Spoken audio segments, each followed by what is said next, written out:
Earth 2 has screwed us again.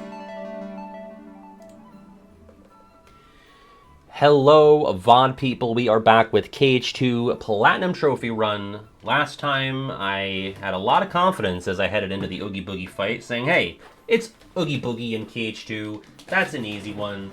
Sorry, I don't even have my controller properly set up here. My wire is stretching across my desk. There we go. And then I got one-shotted by the stupid boxing glove. I had to keep myself from cursing because we're only in the first 39 seconds. Also, I wanted to say, as I was switching over from Blookit to this, S. Jimmy, thank you for stopping in and for being in the top 0.8% of my watching audience. I appreciate that. That's commitment. That's dedication to the craft, my craft, I guess. Appreciate that. What's up, Ruthie? So I guess we're just gonna try to do the Oogie Boogie fight. I want to get a trophy tonight. That'd be great. Didn't get one last time. If we can get two, that would make up for it. Yeah, so let's just not get one shot by the boxing glove. That's the idea. That's the idea. Ha ha ha. Nice view. Nice view. That's right, away you go. Can anyone think of like a practical application for Santa Claus having the giant boxing glove? Like, would that be used to, like, I don't know, like what good is that to have? Like, I guess I'm trying to figure out like how this machine normally works. Like, what does a normal day of operation look like using... Did he install this stuff? No, right? Because can't you come in and see this before... Yeah, you can see this whole room, and the machine's here. He might have installed, like, the spikes, and maybe painted these red skulls on it, I would have to assume. I never really thought, though, to compare what they look like before and after. Oh, maybe Buffoon. I sort of just got punched and then, like, rage quit last time. But I'm doing better than I did last time, so as long as I avoid that boxing glove, I think I'll be alright. Like, this is the pain train right there. See, that killed Donald. I'm already locked in, though. Sorry to say for the good old Oogie Man. Oh. In fairness, it was the White Knight that got me this time. This time, even, and not the Oogie Man. Oh, okay, my gird button's not even working? We must gird ourselves. There we go. I can do it. I meant to say I was locked on. Patty's gotta lock in. If she were here right now, she'd say that. But she's at yoga. Alright. Really sad story. I was feeling icky on Tuesday, that's why I didn't stream. Cheer myself up. I wanted to get just some cozy Panera, get some mac and cheese. We got it to go. Got home. It was bad. It was bad. It's always a gamble when you get the Panera Mac to go. You get it in person and sit down, it's always delicious. Flawless even. But if you get it to go, because they know you're going to be leaving the premises, sometimes they'll give you like the old Mac that's been sitting in the thermos all day, instead of ripping open a new plastic bag and throwing that into the microwave. Because that's really all it is. You know, you're just paying for them to microwave some mac and cheese for you. But you can tell. And so I was so upset. At least they had my bread hunk and my smoothie. The bread hunk is already sad on its own. You already feel like a Dickensian orphan eating the bread hunk. But when you're also deprived of any further food after the bread hunk, it like really makes you savor that. Right? It just did not show up for me. It was a total fucking just abandonment. Oh! I was crushed, like Sora was, by that. Also, Dark Avenger, thank you for the follow. Should I not do this right now? They give you like a big like French baguette, just like a bread hunk, you know? If you're unlucky, you'll get the butt of it, but I had like in fairness, the bread hunk was good. It was like a nice middle piece, and it was warm, you know? But, you know, everything else. Well, the smoothie was good as well. But the Mac, sadly, no. And usually the Mac's only bad if you get it, like, too early. But we went at, like, I don't know, 7 p.m., 6 p.m. So, you gotta go in the sweet spot, I think. You gotta go, like, during normal lunchtime. If you go too early, you're getting yesterday's Mac. And if you go too late, you're getting the Mac that they're saving to give to people tomorrow. So, Regular GF got a... Oh! Her go-to is the chicken and wild rice soup. And what was the sandwich? Turkey bacon something? Turkey bacon bravo, is that what it is? You get like the pick two, so you get the half a sandwich and the cup of soup. I don't know. I don't know why I'm sharing our Panera orders, but now you know. Yeah, it did look like I sort of drowned in blocks. So I really just need to remain cognizant of the fact that there is the boxing glove. Not get too... See, I'm locked in, but I'm locked in on telling a sad story, and not so much defeating the Bugman. What? Okay, listen, Jackie's fiance. There's something to be said, I just, like, IRL dodged that boxing glove, about just, like, some... It's comfort food, you know? We're not asking for like, 5-star cuisine, you know? Sometimes you want a fucking... like a Campbell's chicken noodle soup. Just something of that caliber. And for the record, that's all I get from Panera. Like, it's just the mac and cheese place to me. Like, if I want mac and cheese and I don't want to make it myself, that's where I get it from. Because, like, where else is there really, like, a quick service place to get mac and cheese?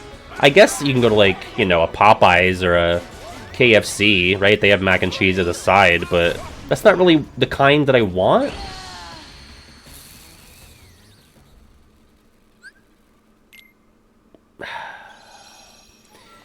Alright, we're gonna go we're gonna go level up in Agrabah. Yeah, we're gonna do that. That's what we're gonna do.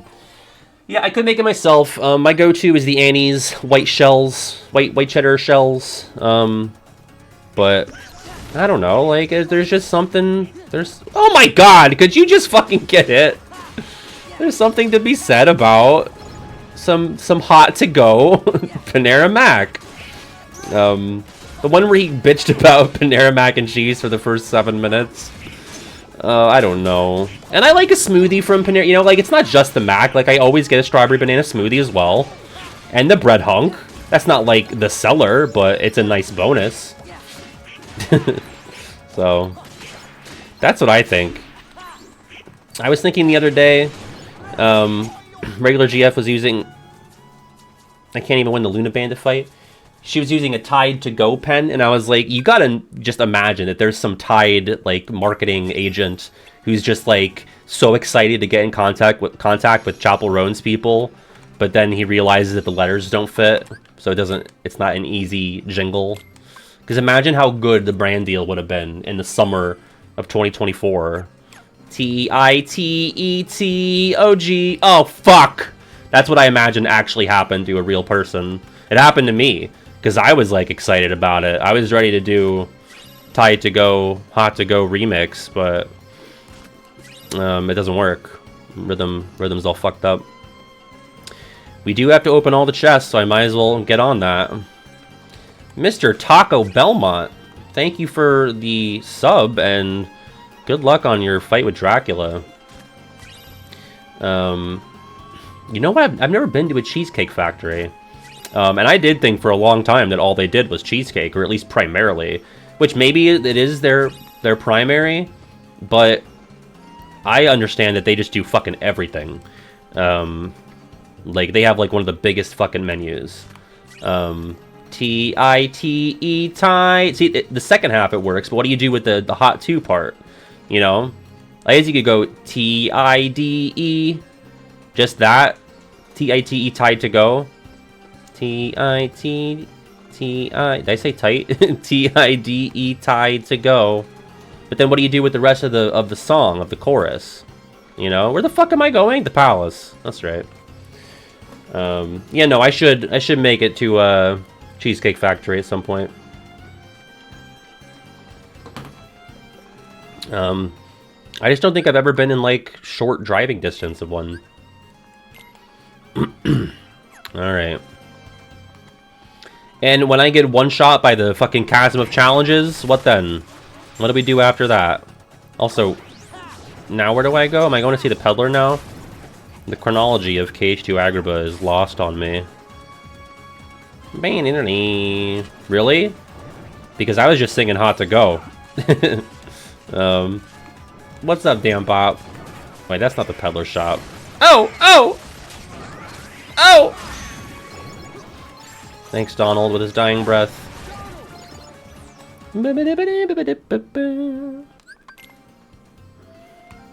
Okay. Yeah, you gotta squeeze the D and the E and tie it together to get the rhythm right. And it's just not, it's just gonna be sloppy, you know?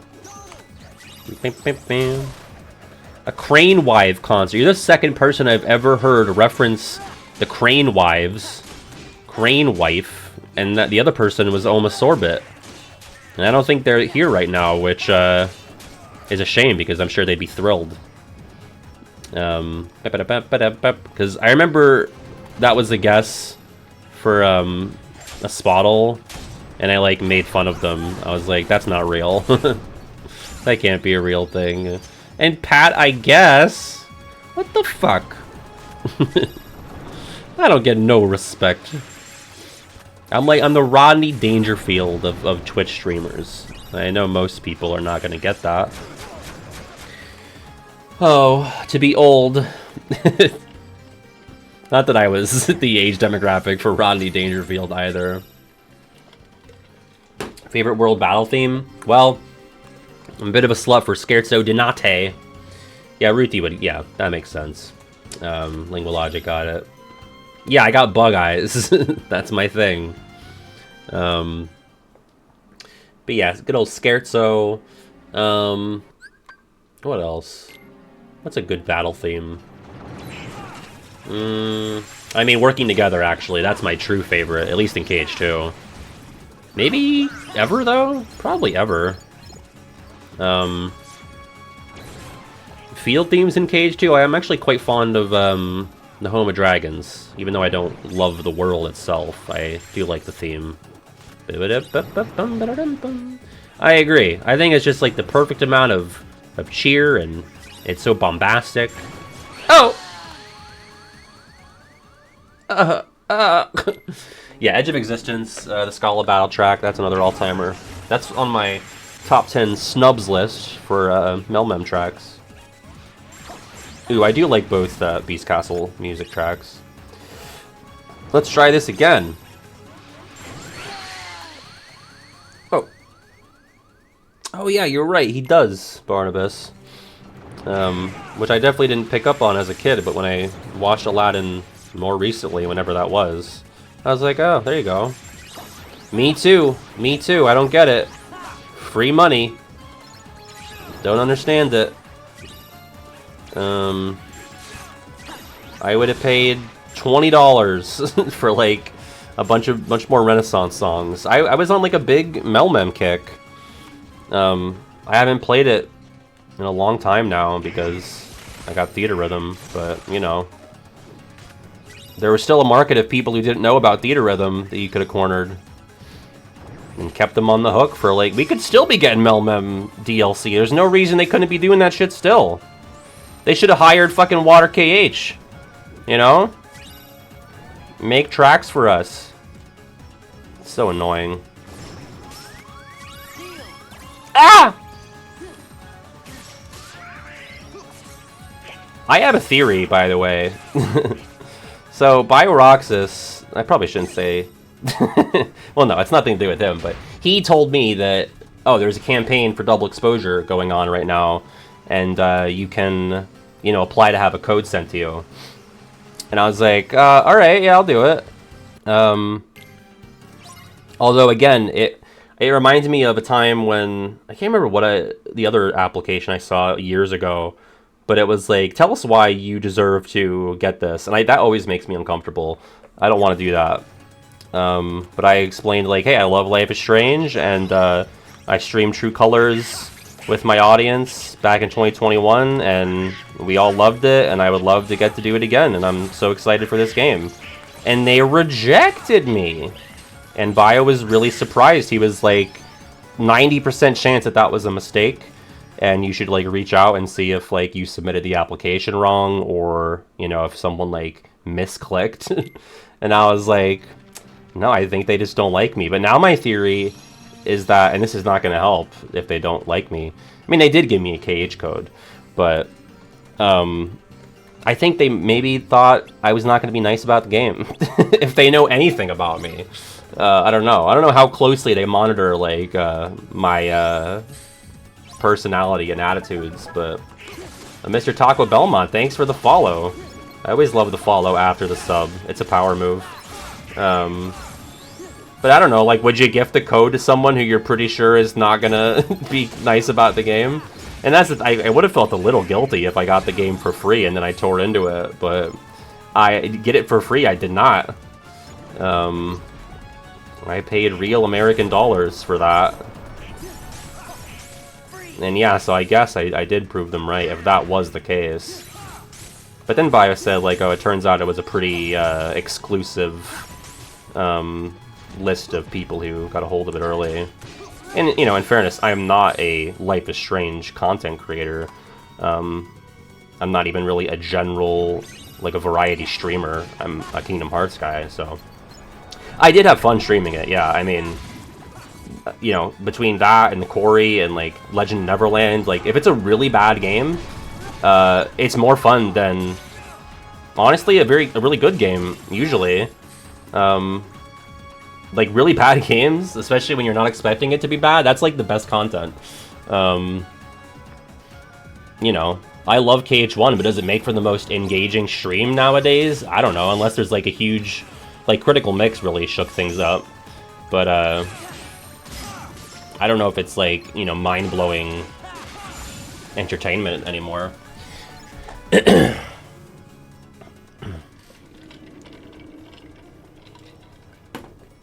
I think, like, Until Dawn was pretty good as a game. I might even say it's a great game. But did it make for, like, a super entertaining stream? I don't know. Probably not. It doesn't always have to be, like, pure, you know, goofs and gags and bits the entire time, but I feel like it helps, if there's some. The Quarry is not even half the game Until Dawn is, but I think it was way more entertaining as a stream. So, you know, you got your pros and cons. By the way, this is one of the shortest cutscenes in KH2 Theater Mode, and one of the few with no characters in it. Just the doors opening. There's also one like that for the tower in the desert in the second visit. There's some useless fucking knowledge for you. Alright, time to get walled at this, and then what? Yeah, never forget, you're the fucker! You can't hide from me in my own house, fucker! You're the fucker. And then the scene ends. The triple. The Bobby line, the Ryan line, and then the scene ending is so fucking powerful. Powerfully bad. Why was that with, like, James Rolfe cadence? Powerfully bad! Powerfully ass! Ow! Yeah, and then the stabbing later on. Oh, man. We should, honestly... I know I have a lot on my plate in terms of, like, what we have to do streaming-wise, but I would really like to go back to the Quarry and, get everyone killed. Or how about this? We save Emma, but try to get everyone else killed, so it's just, like, the worst possible outcome. No! I knew the fucking fat bandits were gonna get me at the end. Oh my god, SKB. KH3 Risk Taker, isn't that, Wait, remind me what the, parameters are for that trophy? Isn't that, like, getting low health and then healing? Or something? Explain to me the, Oh, pro codes? Yeah, I've never done all pro codes, nor will I don't think. I feel like it's like the very beginning and very end. Oh, you're right. That's what I'm thinking. There's a trophy in Recom called Risk Taker, where you get a trophy if you heal when you're in, like, critical health or something. Or is it, like, Tightrope Walker or something? Yeah, I platted KH3, but you don't have to use all pro codes to do that. Boom, boom, boom, boom. Well, I want to keep my Wisdom Form experience, so let's get that back.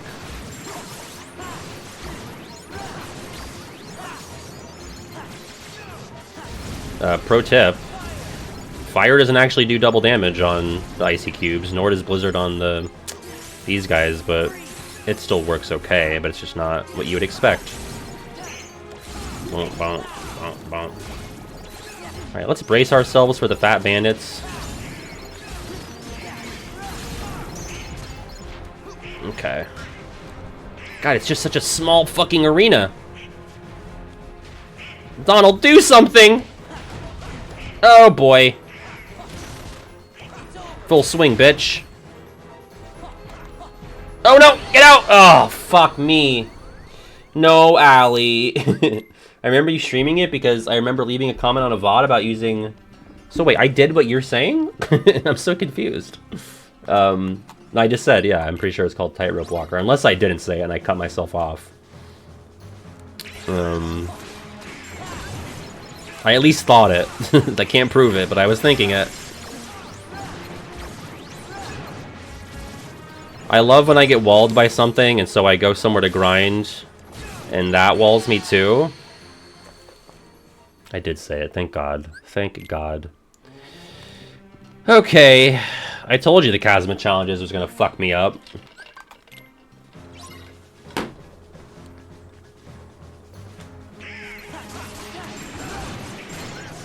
Boom, boom. Sorry, I was moving my phone. Oh, okay, alright.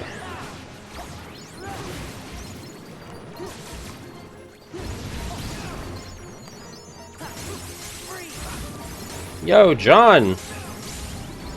I'm gonna heal.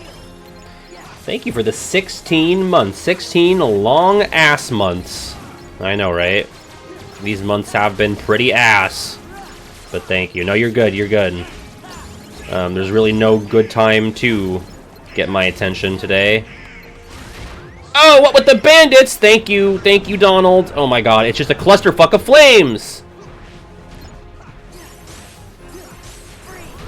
Oh my god, there's just no fucking room! Okay. You know what? Chicken Little. Chicken fucking Little. I won't get to use my wisdom form, but that's probably the move, yeah? Oh yeah, and Happy Women's History Month, I forgot to say. On this 21st day of it, my phone's upside down. Alright, so I'm gonna save my drive gauge until Fat Bandits, and then hopefully Chicken Little can just bully them. Maybe I should go to Timeless River and grind Wisdom Form, just to get Quick Slide, you know?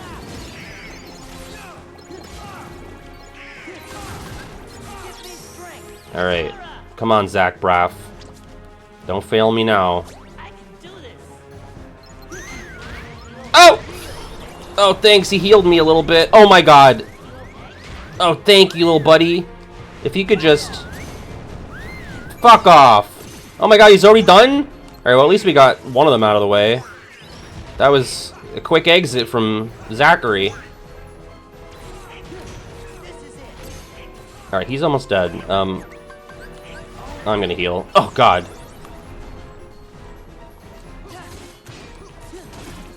Alright, we're good, we're good.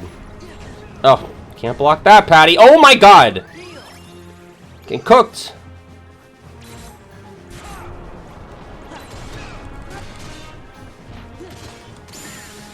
Thank God. Yeah, so Pajama Sam 3 is going to be at some point the week of Thanksgiving. Maybe that Wednesday. I'm not streaming Thursday and probably not going to be able to on Friday. So we're doing... Oh, we know what we need to do? We need to cast KH Hunger Games. Actually, it doesn't even need to be KH. But we're doing a Hunger Games simulation on Tuesday. So we need to figure out the cast for that. And I don't really know what the theme is. I was thinking it could just be like kind of stream lore, like in-joke type things. But let me pull up the cast for the first two Life is Strange Hunger Games. We can have some Life is Strange characters in it, but I don't know if it should be all that. Alright, let me go to my second channel, Mr. Plow. What would represent him?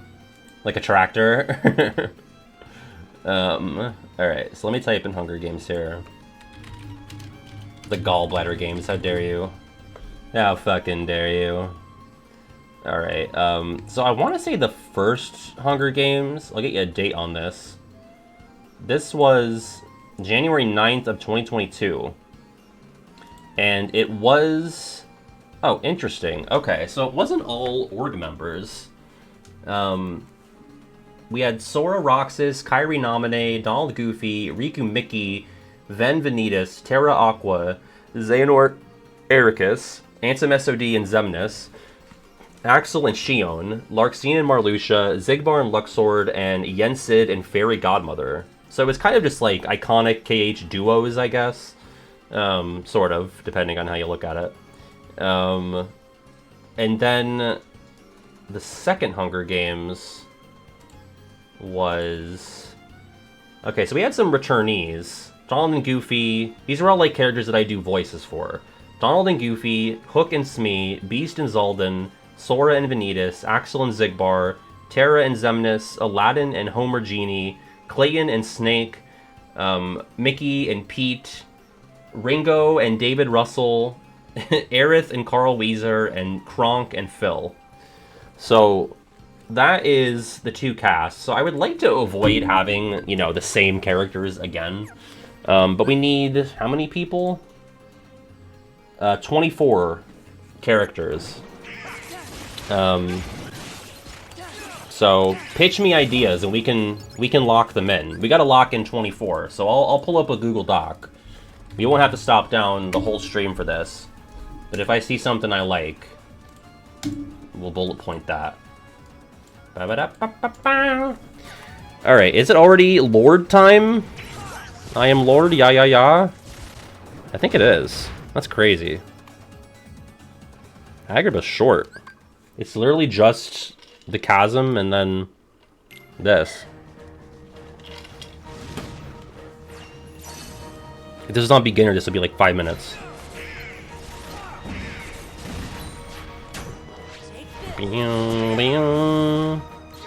I like the enthusiasm behind 24 Claytons and 24 KH3 Crabs. Stream regulars and members of March Caprice. Could be interesting. I think if you're like a stream, like a viewer, you have to have like a real, like a shtick, you know? Like vodka. Alright. I like these. Clayton, Tolly, the horse girl. Tolly the horse girl from my grade school. Gantu, Safi, Mr. Plow, Allison Stoner. She's really good. PJ. It could be really funny to have PJ. Oh no! I don't think I've ever died to the Lord swiping me with his staff. That's crazy. Kiwi? Yeah, let's put Kiwi on the list. I like that too. Fella. What else? Gurgi? Yeah, kind of shocked that Gurgi didn't appear on either of those casts, but yeah, Gurgi. Gurgi's sort of like a 2021 regular Pat meme, but, you know, some old classics are good. I'll pass that along to him, John. Should we have Tails as well as Tolly? I know Tails was used to represent the Tolly Tollies on the tribe. But yeah, I think Tails just because of the scream. As heard there. And then, yeah, honestly, Nathan Prescott, because we have another shitty day. I think he should be represented. We could pair him up with Safi. Or no, you know what? Shouldn't Alyssa... I feel like Alyssa is sort of like the breakout Life is Strange character that's not Nathan. Like, Safi's not even really a meme. She's just kind of, like, bad. But yeah, let's put Alyssa. Alyssa last name. I don't even know if she has a canon last name. She probably does. It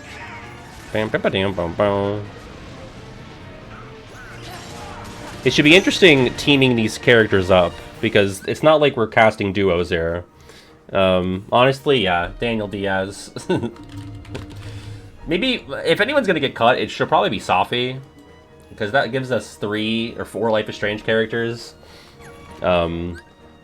So, Principal Wells. Yeah, honestly, he should be on there too. But I think maybe we cut Safi. Should we put Alderman in Principal Blackwell's?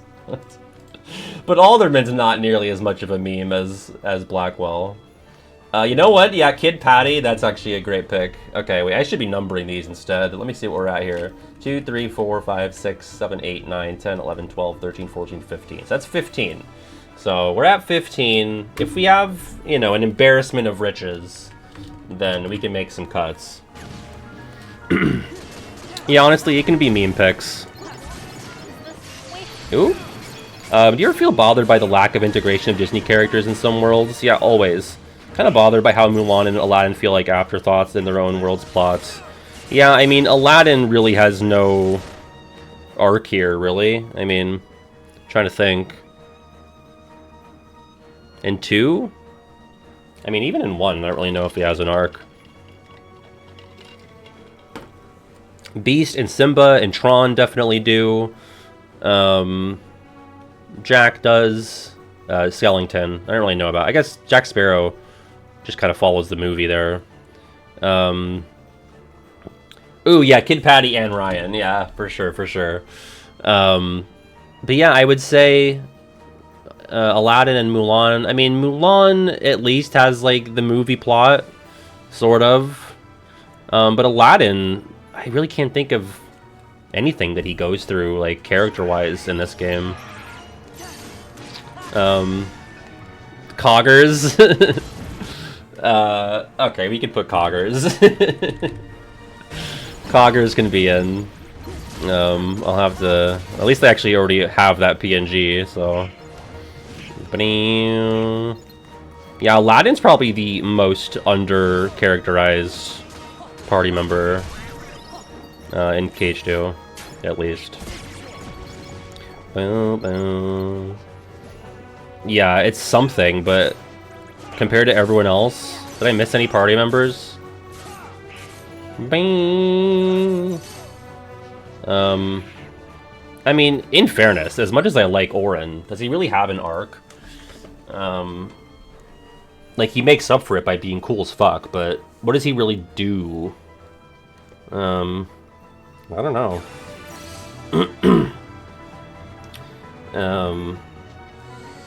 Should we have Vodka and Mango as, like, two... Oh! I'm gonna put Vodka and Mango on the list.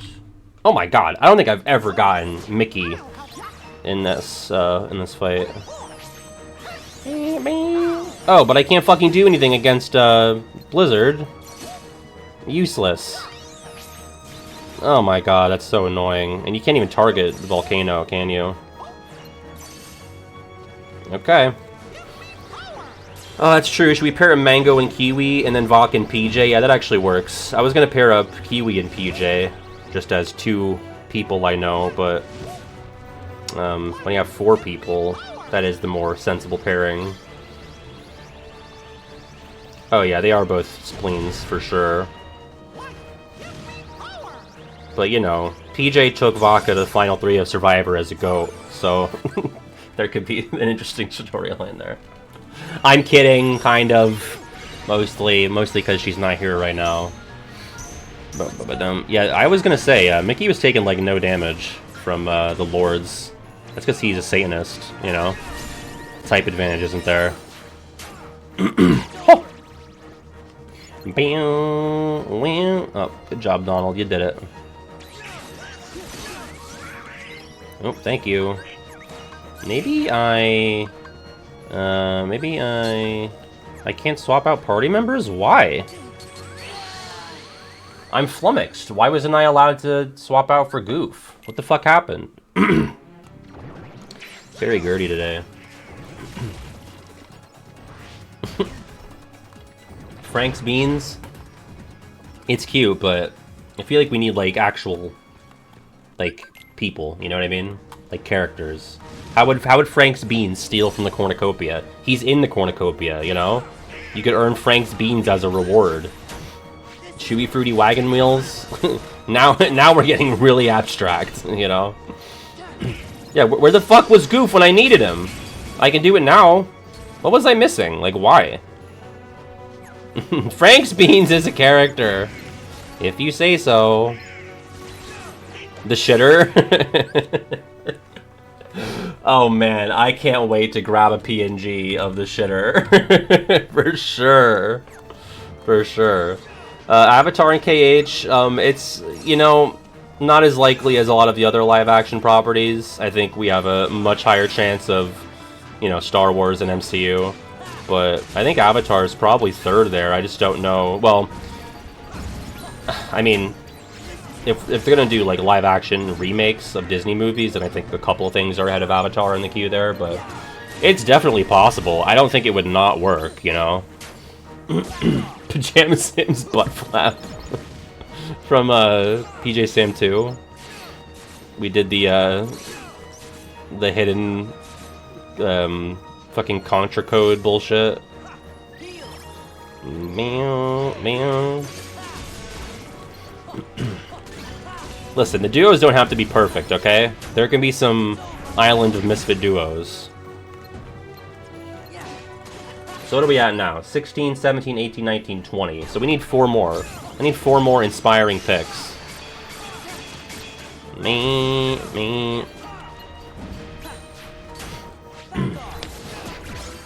Oh my god, just me? Just Mustache Pat?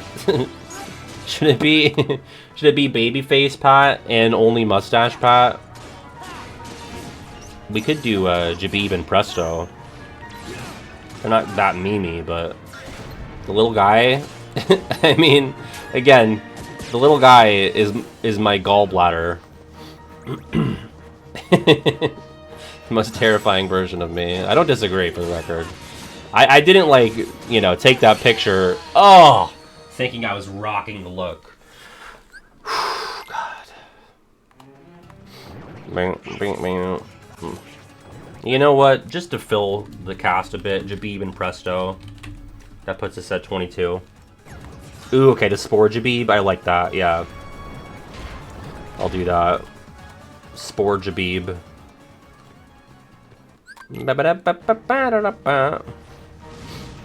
The up on the housetop children.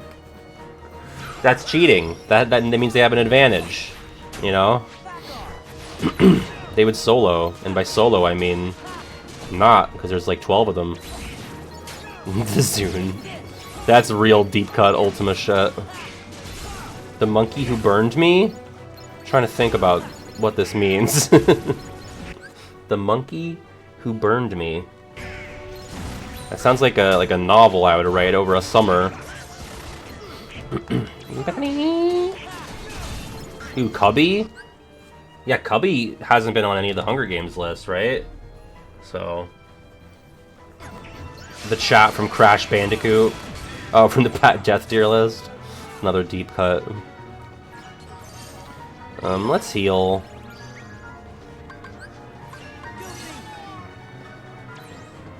I want to go Valor. Oh, I can't yet. Stupid idiot.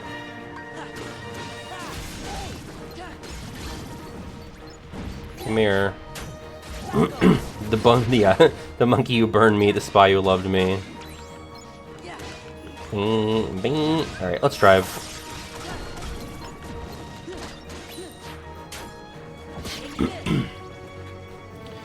Come here, you.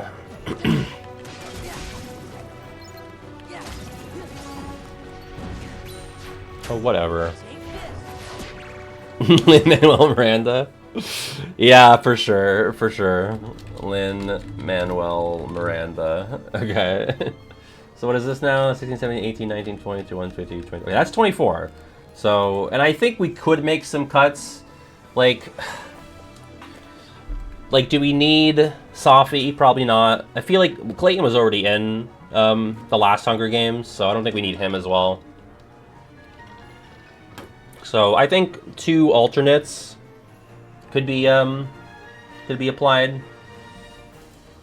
Because, like, okay, worst case scenario for this Hunger Games is that Safi wins, you know, right? She's not really a meme.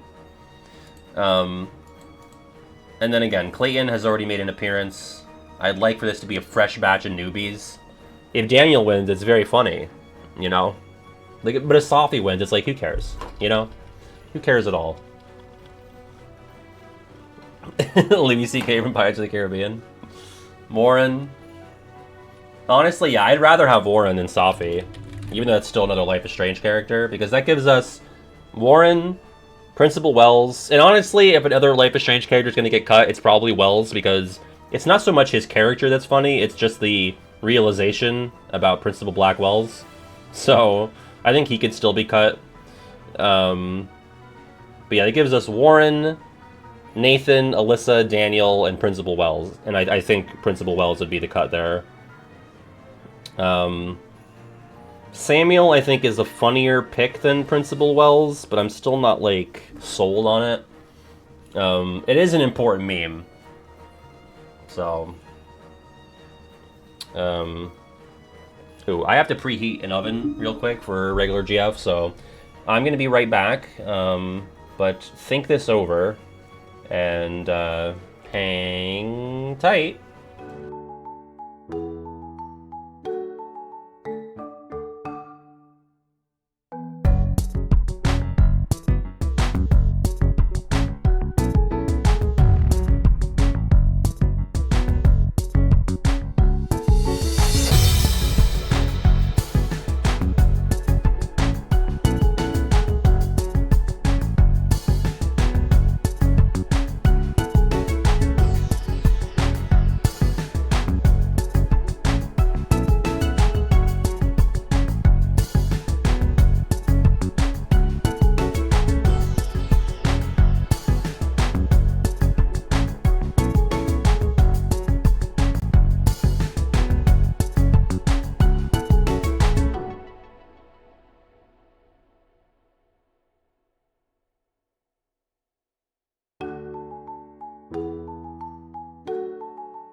Yeah, baby, let that fucking intro run. Kingdom Hearts 2 has screwed us again.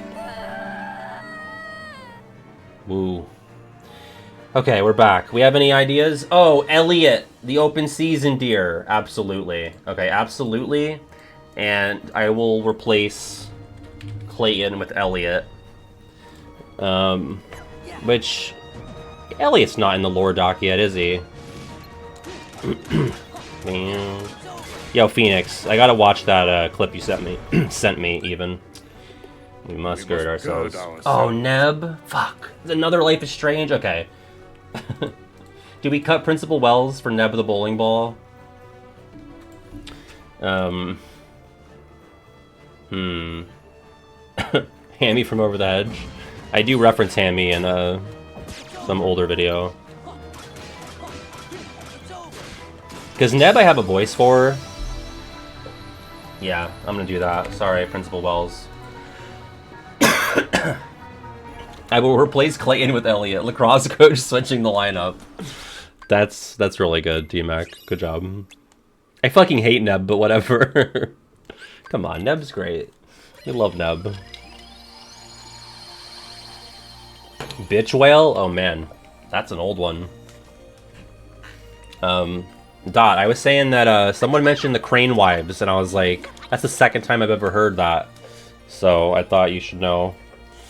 My phone's stuck in my pocket. There we go.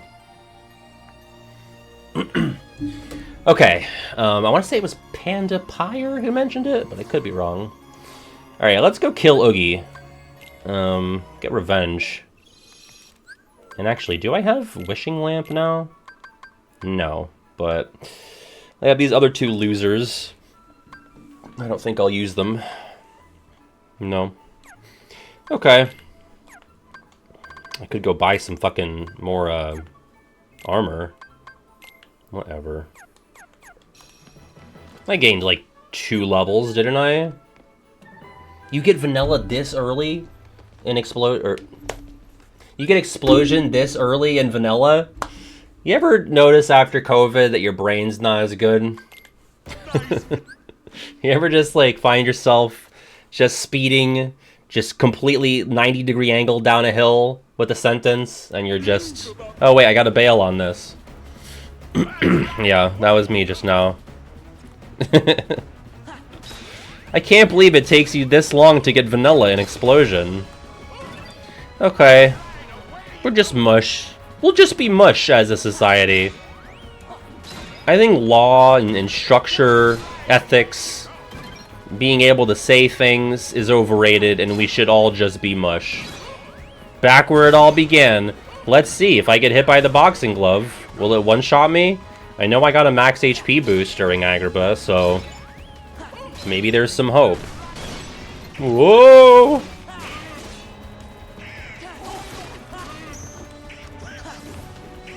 Wow, wow. So far, so good. Okay, so I think our cast is locked in, by the way. If you're running against the front wall, the glove won't hit you. Shout out to Violin. Oh!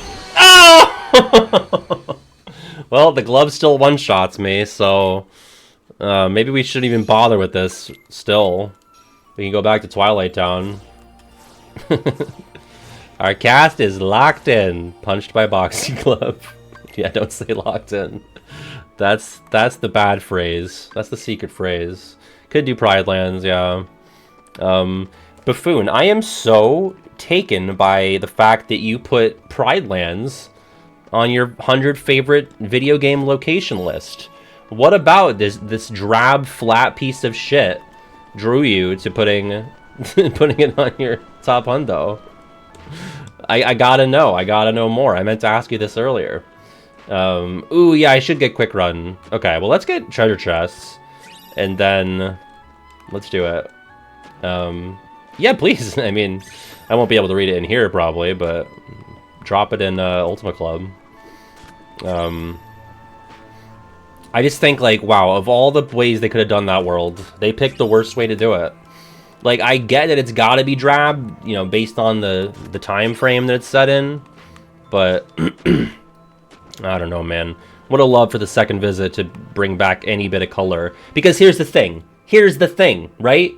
Enough time has passed for Simba and Nala to have tried and to have known that she is with child. Okay? So it's not like, oh, there's not enough time between visits. There's plenty time.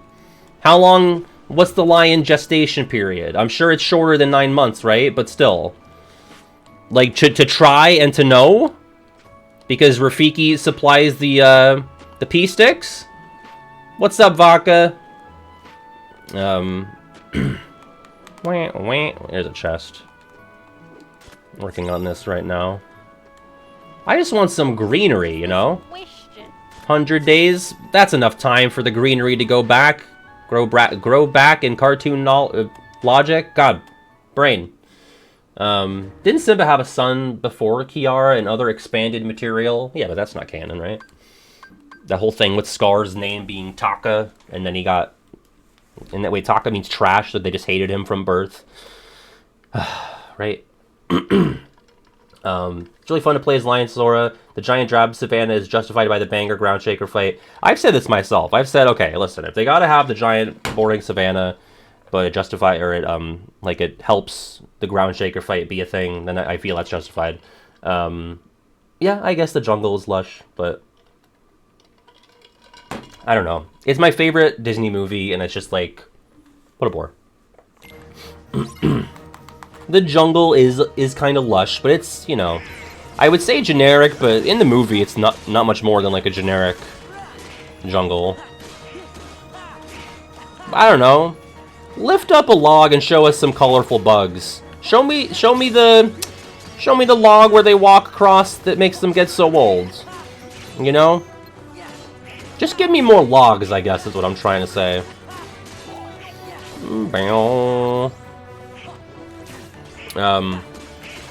Yeah, that's fair. Lion King is, I've said this before, the Charizard of Disney movies. It's my basic bitch pick. I grew up watching it a ton. I liked a lot of the songs. Scar was always my favorite villain, and he gets, like, nothing in KH2. Oh! Yeah, it's definitely, like... I'll say Lion King's overrated. It's still my favorite. Oh my god, are you kidding me? I gotta do all the chests again. Because I didn't room save. Well, I'm not doing it. Ugh. Mega Lion King... What's the black and blue one? Because that one... I think it's X. No, I know. He is so fucking boring.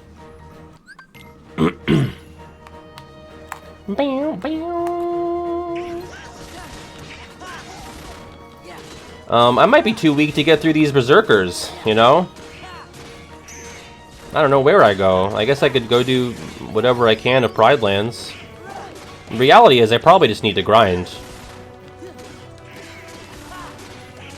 Still haven't gotten a trophy today. The path to getting a trophy today is still beating Oogie and doing the skateboarding minigame. Which I could probably play the skateboarding minigame somewhere that's not Santa's Workshop, but it's not as easy to cheese it. And these nobodies are fucking beefy.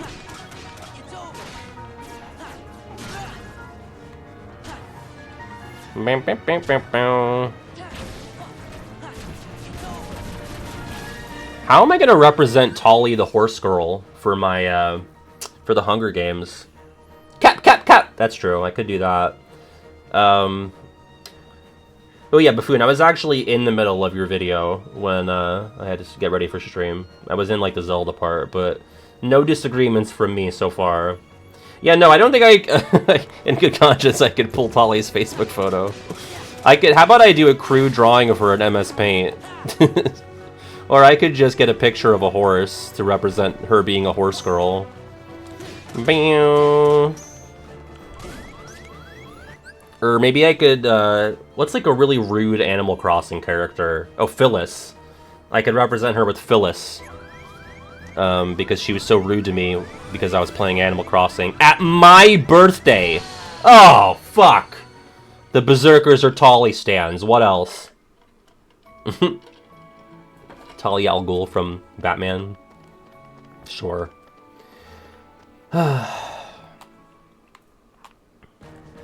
Give me a Hoenn stage in Smash Bros. I don't know what it would be. Sutopolis, maybe? Mount Pyre. Hoenn got shafted in Smash. It's got nothing. It's got no representation. Nothing. Right? Am I wrong? Well, yeah, I'm probably like 5 minutes away from that section in the video, if not less. Origin Cave or Sky Pillar? Yeah, I could see that. I just feel like they're kind of bland, you know? Like, they're not my favorite Hoenn spots. My favorite spots to Hoenn. I remember the first year, I think it was like the summer that the first summer where I was dating regular GF, we were playing Stardew Valley together, and you know, co-op mode, and we were in the greenhouse, and we were like setting up crops, and I was like, oh hey, could you hoe around those sprinklers? And then she just starts running around the sprinklers, and I was like, what are you doing? She's like, I'm hoeing around the sprinklers. And I was like, she's the one. She's the one for me. I'm sorry, that like sent me on a brain blast back to 2022. You ever look at someone's Stardew Valley avatar, do some stupid little thing and know, yeah, gonna marry her one day. So romantic. I'm actually crushing it right now. The power of love infuses my combat. Oh wait, there's gonna be like 3 more Berserkers. You know, I don't know if love is strong enough to deal with these all at the same time, but I'll try it. Oh yeah, doing the drive burst gets rid of their claymores, so that's pretty pog.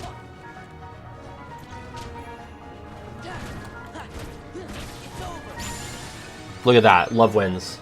Wow. I went pretty nuts on Stardew Valley recently when I was in my early November slump, we'll call it.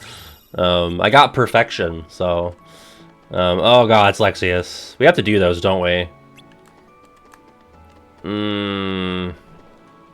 Let's go to Station Plaza. God, please haunt the chocolatier. Any day now. I went pretty hard on it. Went pretty ham. I said one of the others. One of the two. It's sort of unreasonably angry when he does Eclipse. You mean like it's just overkill, like how much work he's putting in for that? Or just, he has an angry expression. I'm not sure. I said nuts? Oh. Then I went nuts! That's nuts. Alright, I got Oathkeeper. I got Limit Form. Okay. Do I have the tools I need to succeed? Favorite Stardew season? It's either fall or winter, to be honest. Winter because I'm absolved of most responsibilities. And my dumbass animals are all cooped up, so I don't have to chase them around to pet them. Or... yeah, fall because that's like the money-making season, you know? And you got like the fair is really cool. The Halloween festival is nothing crazy, but you know, that's pretty cute. Alright, let's try Oogie again, I guess. I always choose a cat, yeah. I've chosen a dog like once, but usually a cat. What's up? What's going on? Presents for you. Oh boy. Can I give them to you? Right now? Yeah. Yeah, sure. Or do you want to wait? That's up to you. Can I give them to you now? I'm excited. Alright. I'm getting presents, and how fitting. I'm here in Santa's workshop. Hope you like this girlfriend gift she picked out for me. Oh, you know what? I should swap to Oathkeeper. Whatever. Don't worry, we'll be dead in like a second. Can you... did I successfully block that or no? Or is that Goofy Shield? I'm kind of curious if I can block the boxing glove. It seemed like I kind of did, but I wasn't sure because Goofy was standing right there.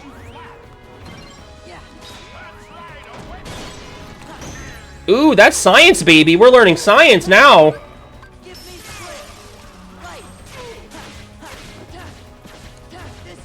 I think those count as going towards the level up. From 5 below? Well, no. No, It's listen, just a smaller I was bag. excited because it was 5 below. I was like cheap candy and knickknacks. Alright, what have we here? Ooh, these are oh my god, they're Pac-Man! And Christmas! That's like all my favorite things! We got some comfy Pac-Man Christmas PJs, and they are comfy. Where'd you get these? Marshalls. Wow. Which, by the way, she went to take my credit card that I got duped into signing up for, and it declined. So why? What did I do wrong? I haven't used it. I don't know. My credit's good. Maybe it's not anymore. Wow, these are so fucking soft. Oh, and they have snowflakes in place of the power pellets! I love that. Wow. That exceeded any expectation I had. Good. And Snackos! So wait, are these new? It says new. Oh yeah, they look scary. I love anti-caps. These are fire fries. Should we do live taste test on these? They're new. See, they look kind of like the hot fries, but it's not the same thing because it has the other logo for those on the back. And then look at this. I just got her 2 ornaments today. Flamin' Hot Cheetos as an ornament. This is my religion. This right here. That's gonna be beautiful. I know. On our first Christmas tree. Yeah. And then I see Luigi's face in here. I don't know what it is, but I got myself a Toad one. Is it a cookie? I guess. What the fuck is this? And where was this from? A Five Below. Oh, this is 5 Below, okay. It looks like a cookie? Any ideas? Any Japanese readers? Know this kanji? I don't know. I got myself a Toad one because I was interested. I don't know what it is. Well, it's definitely edible. It says it has ingredients on the back. Super Mario... oh, it says chocolatey confectionery. Super Mario Charapaki Bandai. Okay. It has Someone's asking to hold it back up. choco-flavored foods. See, if I had, like... It's mirrored, by the way, I think. Or Is no, it? it's not. It's a... No.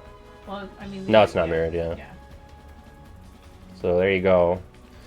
But yeah. That looks delicious. I mean, it looks like it's going to be like a Neapolitan type thing, which I know you don't like, but... I don't know. I thought it was... I don't Yeah. know. I was Well, like, he likes... should I try both of these things right now? Why not? Do you want to take the ornament? Sure. And the pants Yeah. back? Thank you so much. You're welcome. You didn't have to get me random bullshit just because I got you random bullshit today. I know. It's not But a tip for I thought tat. of you. Well, I appreciate it. I didn't think of it tit for tat. I just thought of you when I saw these Mhm. things. Okay. Well, let's do the fire. Hi, everyone. Oh, did I ever do a nail check with these nails? I don't think so. Nail check. They're like They're dark. like cat's eye kind of. dark Like, brown I cat's hate eye. your camera. I don't know I'm how gonna it mute works. while I open this bag. Hee-hee.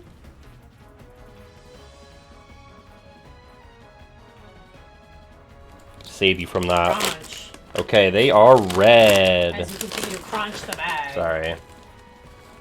Ooh, That is. red. I will not be trying these, folks. Do two at once.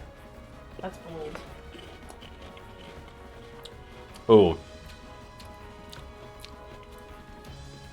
Pretty immediate. Mmm. It's mostly on the tongue. Like, not so much in the throat, you know? We got that Wendy's, what was it?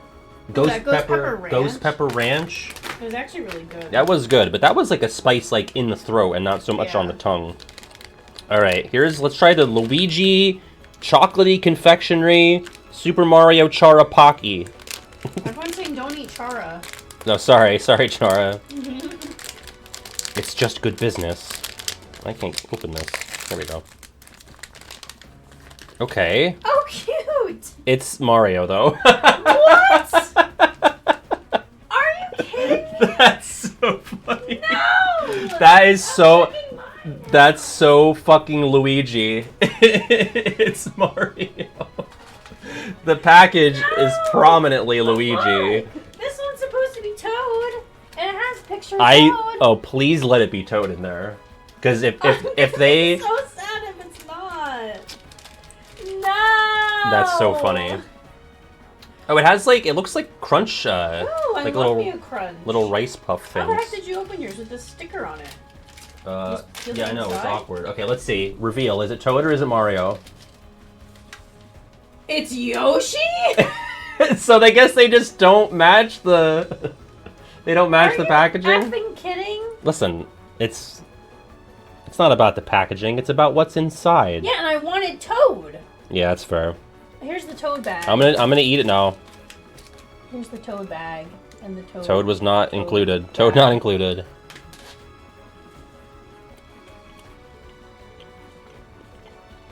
Yeah, it's kind of like a crunch, but with like different flavors. That was good. It was good, I'm cracking up. Never a dull moment. right? Can you chip clip the fire fries? Yeah. I like the. I'll finish the fries, and I'll finish this. Good. But actually, maybe stick this in the fridge because it might get melty in here. But I will eat it. Where's the little container? Was there one? Oh. Oh, I think it's in the bag still. I can't So with ends this. the mukbang part of the stream. I can't with this. I literally wanted Toad. What the fuck? And I purposefully got you Luigi because you're not big on Mario. Yeah, that's alright. I think it's Should I try one of these? yeah. I mean, if you want, I don't know how you are with like hot chips. I mean, I know you don't like hot Cheetos. ready? I would say those are hotter than hot Cheetos. What? I'm Yeah, gonna try it. which I don't think are particularly. Oh fuck! I'm in. No! Oh! I tried to heal and I was in limit form and I couldn't tell because my outfit's barely different. Oh. Okay. Oh, Hot. actually not as bad as I thought. No? Okay. And these are hotter than hot Cheetos? I think so, but I might just be used to hot Cheetos because I eat them pretty frequently. This isn't bad at all. No, okay. So maybe I've been afraid of hot Cheetos my whole life for no reason. I think you just, I mean, the colors really... Maybe I'm just a hater. I wish these things didn't have the food dye. Like, I don't... Red 40 is good for cancer or something. Yeah, look at that. You can block that fucking boxing glove. Well, thank you again for the goodies. But I asked you a question.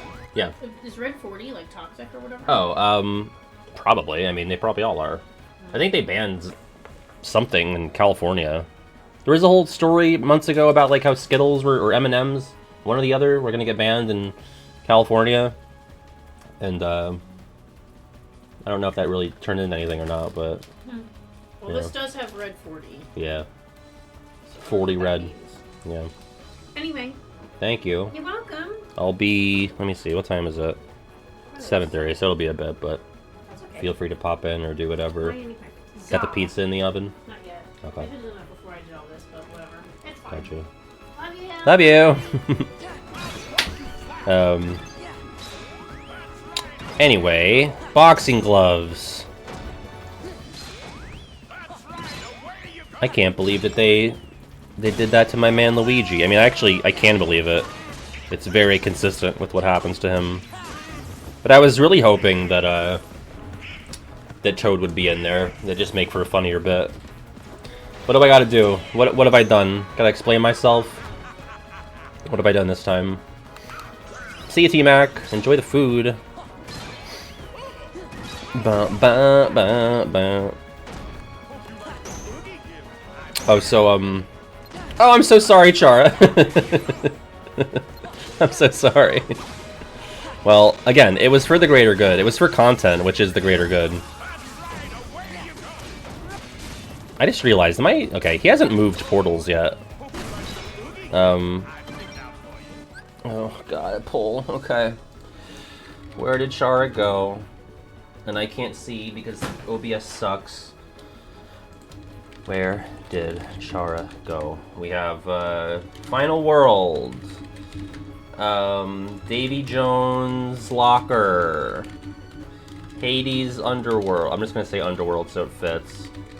Or nothing, just emptiness. That's the fourth option. Okay.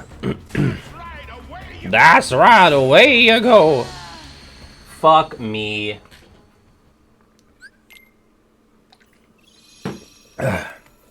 Alright. Oh good, she's back. Thank you, Alana. I do got this. Oh wait, I meant to change to Oathkeeper. I've been distracted by snacks and pants. Oh, okay. Alright, Kiwi. Yeah, call in. All sorts of surprises tonight. Let me situate my audio. I'll lower the game audio a bit. How is the game sound right now, folks? Is it inaudible, or is it... I mean, it should be lower than it was before, but if it's, like, mute, then let me know. Call Discord would be best, yeah. Perfect volume, little loud. I don't know who to believe. Buffoon said it sounds good. Good. Okay. That's crazy. Cool.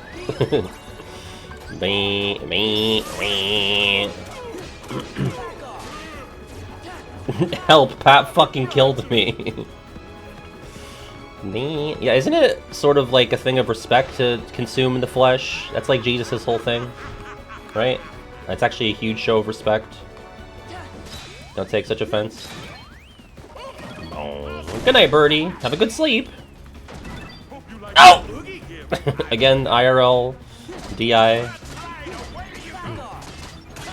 No, you're right. I guess I just wanted to get Valor points for the hits. And I think the points still count even if he's invincible. Let's see. Getting Kiwi in. Kiwi! What's going on, dude? Hey, dude. I'm really proud of calling your phone regular phone. Yeah, I should call it that more often. Yep. I don't know why Proud I don't. of me. Proud of you! Yeah. How was your day, dude? What? How was your day? It was pretty good. I'm working from home right now. Oh, Actually. love that. Because it's gonna snow. Is it really? It is. Oh wow. Yeah. So they don't want me. They don't To want die. me to get into a car crash Yeah. or anything. That's always cute. Yeah, that's nice of them. That is nice Yeah. of them. So because snow is coming, I went to a museum tonight, Ooh. and then I came back.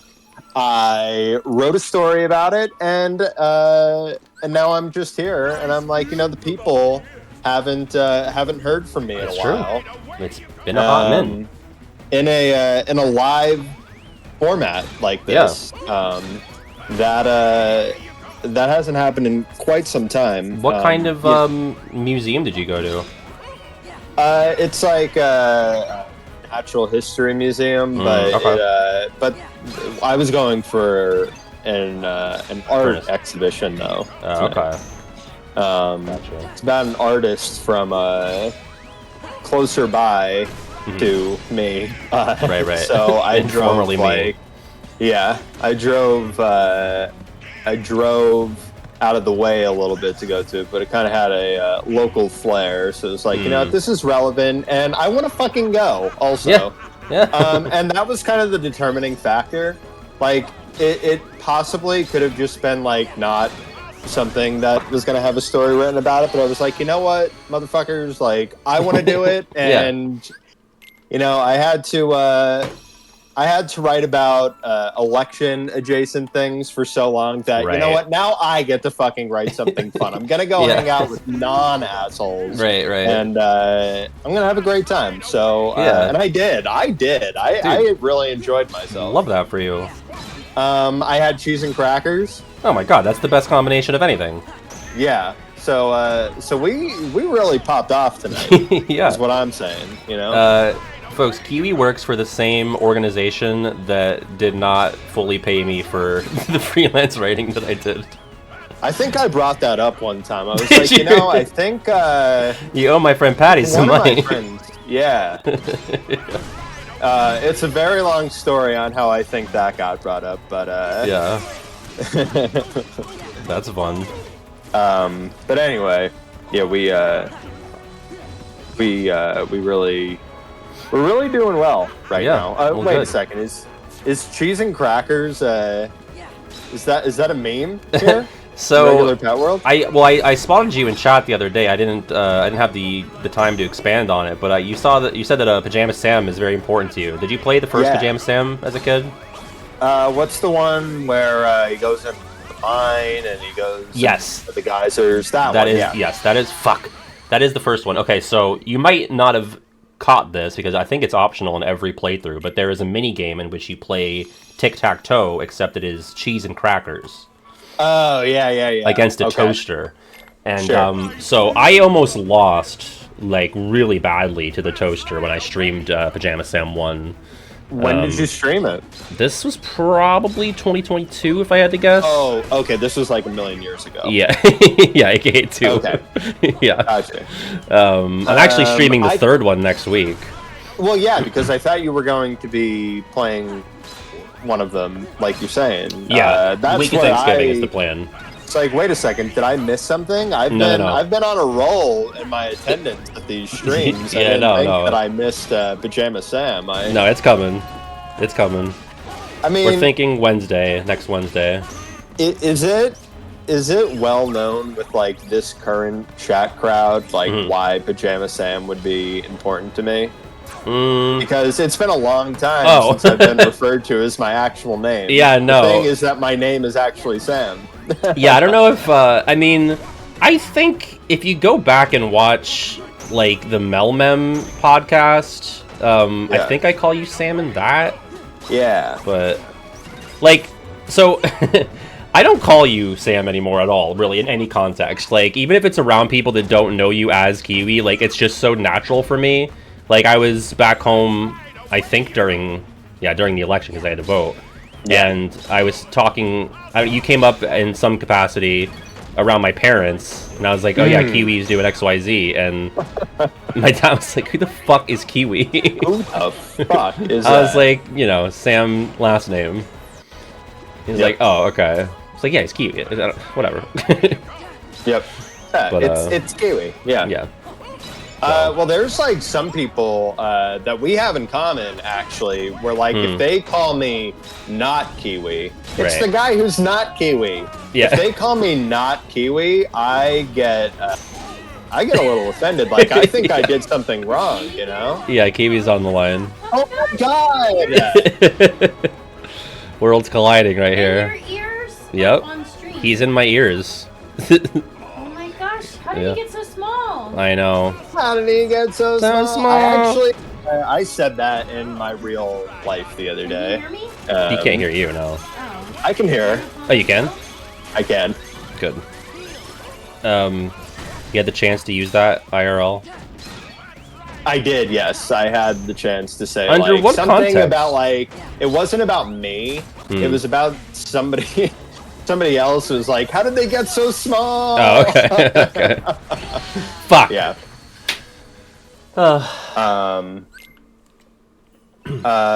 Always great to hear from regular girl. Right? Don't say real name. Don't say real name. Don't say real name. I've slipped up before. I mean, I don't think I have, but Keynote has. I was like, Keynote, we don't say a real name. It's kind of like an F-bomb on SNL. Yeah, exactly. You just move on. You just move yeah, on. you don't move even on, acknowledge right? it. You scrub it out of the reruns and the YouTube upload. That's exactly what I do. Let's talk about that really quick because I don't know if you. I didn't show her number on stream. I showed her name. Oh, Sorry, God. go ahead. On SNL, the most recent person that I could remember that sent an F-bomb. and Sam Rockwell. it probably. Oh, okay, good. Yeah, yeah, All right, because I thought it was Sam Rockwell. yeah, Great fucking episode, by the way. yeah. In the science room skit with Mikey Day and Cecily Strong. Yes, right. You can't be this fucking stupid. Oh, Mikey Day's face when he does Yeah, that. he played it off really well. Mikey Day. I think my chat is low-key SNL haters, so they might not get a ton of mileage out of this, but what can you do?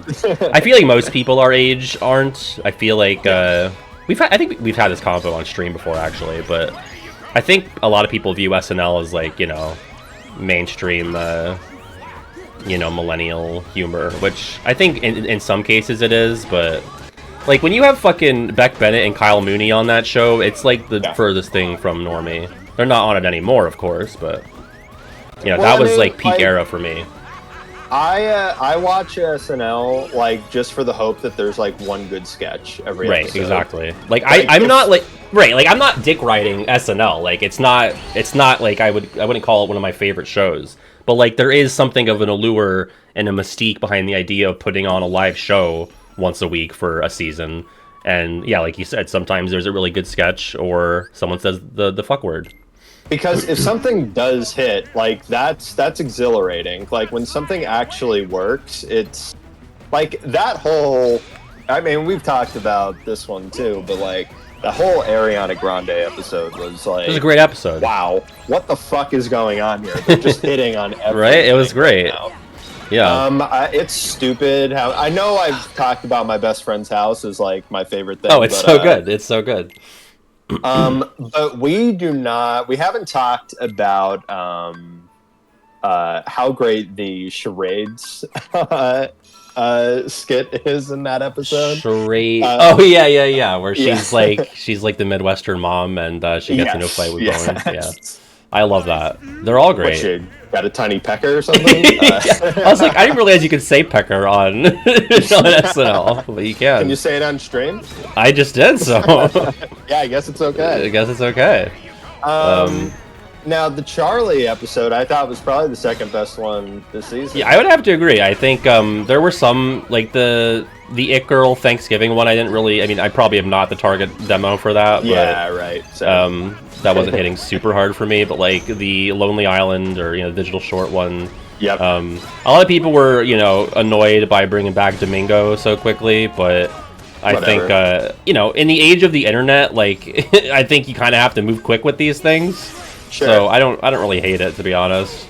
Domingo's like really old news. Like according to the internet, Domingo happened the same year that Cage 2 came out. So like, right. if you've got to take advantage of you know, some momentum when you still have like a sliver of it. Right, and it's like, okay, and you can't do Hot to Go like at the end of the year because then it's you know, a bit passe as well.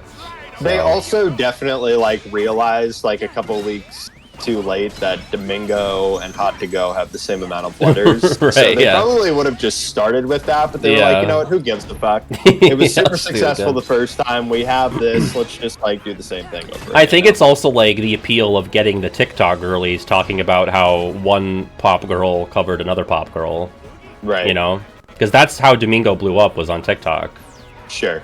So. And you know what, I just like, I don't want anybody to act like they're like above the Domingo thing. Like we live in like the TikTok society. right. Like for fuck's sake, like nobody's above shit anymore. We're all wallowing in the mud like pigs, searching for just a measly truffle.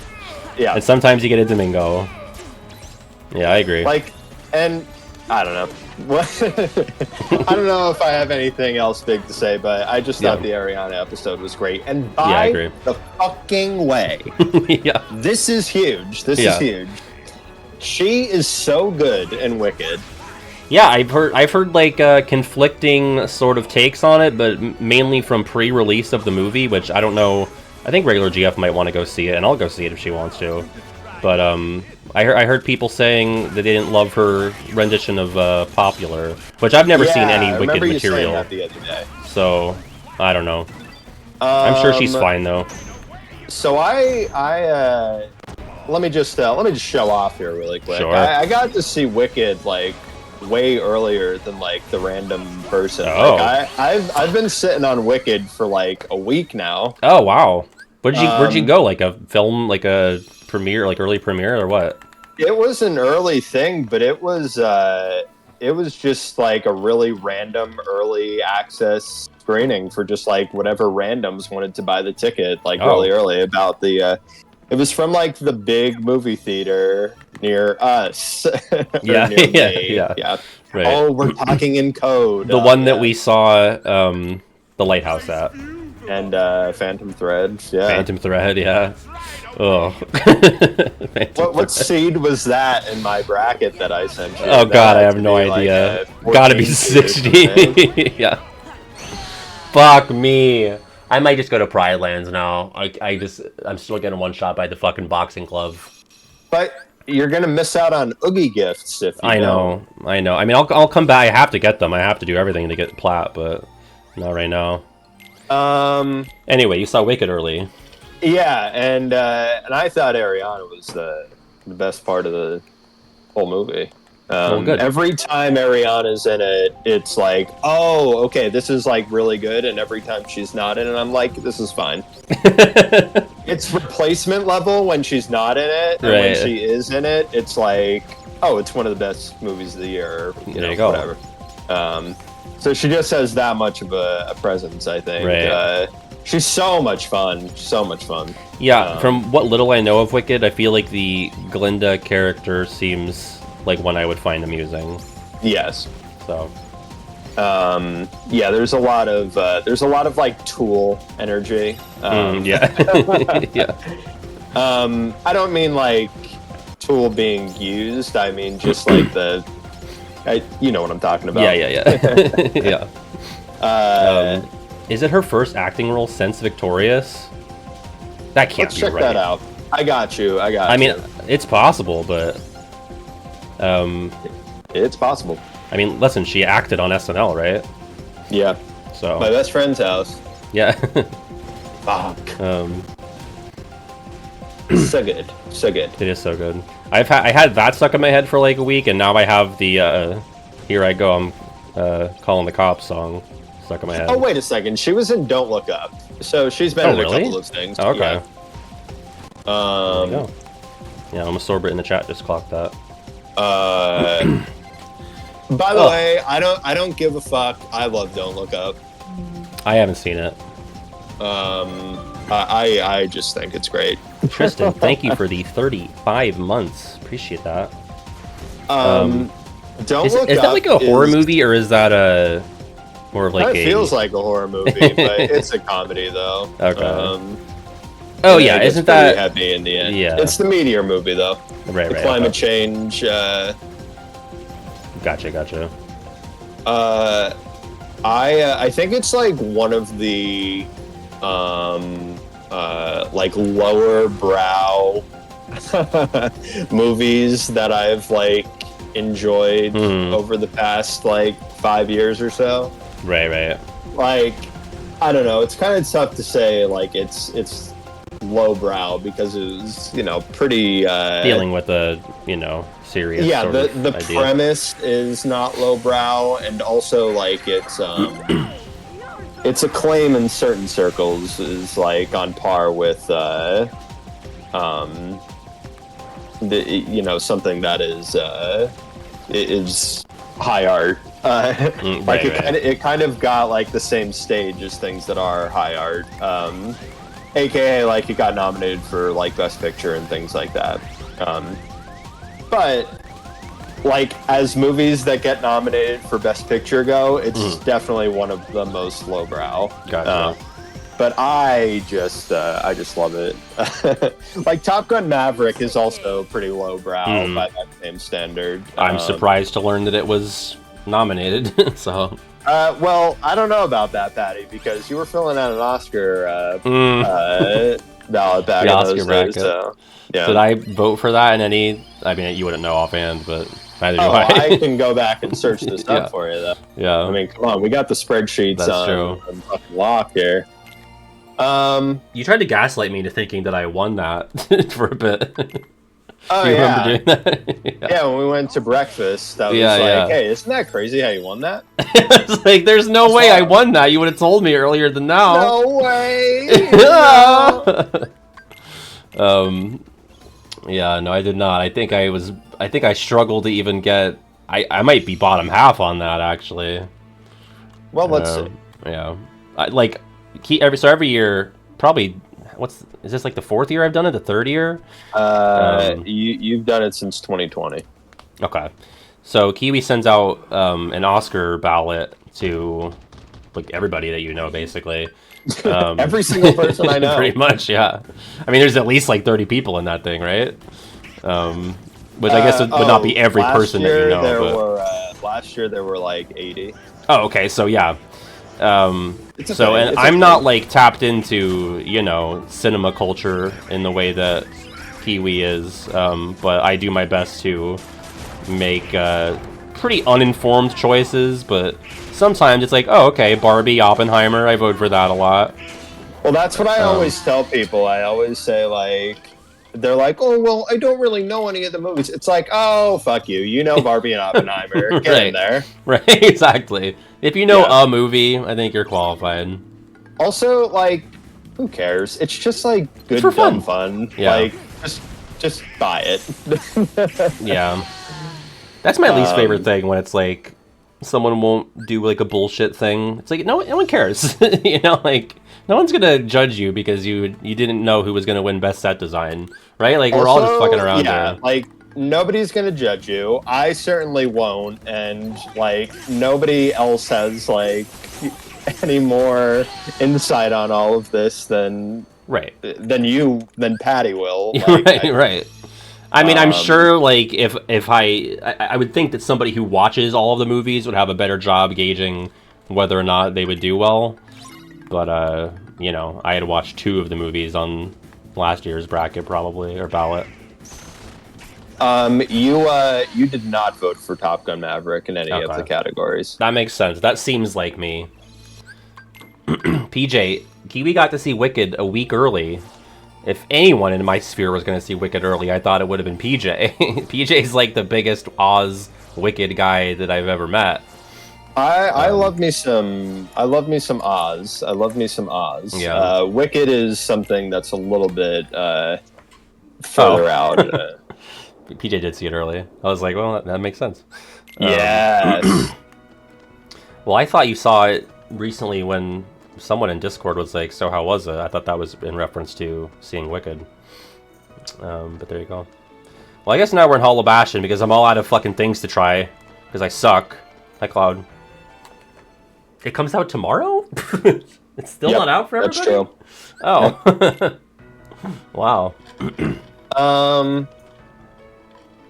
As far as the Oscars are concerned, I don't think I've ever been like more in a mode like than I am at this exact moment. I'm just like, yeah, just let me enjoy my fucking thing. Like, Yeah.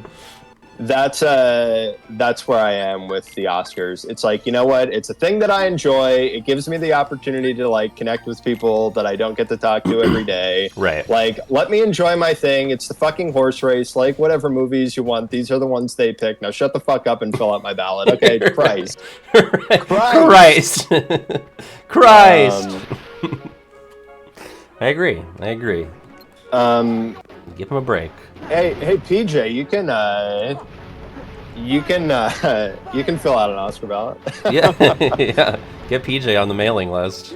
Yeah, honestly. But like, I don't know. I think I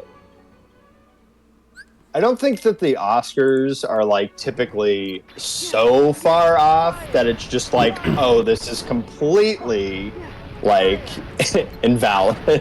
Right, like, right. they typically like have some taste. Like they get it wrong a lot of the time.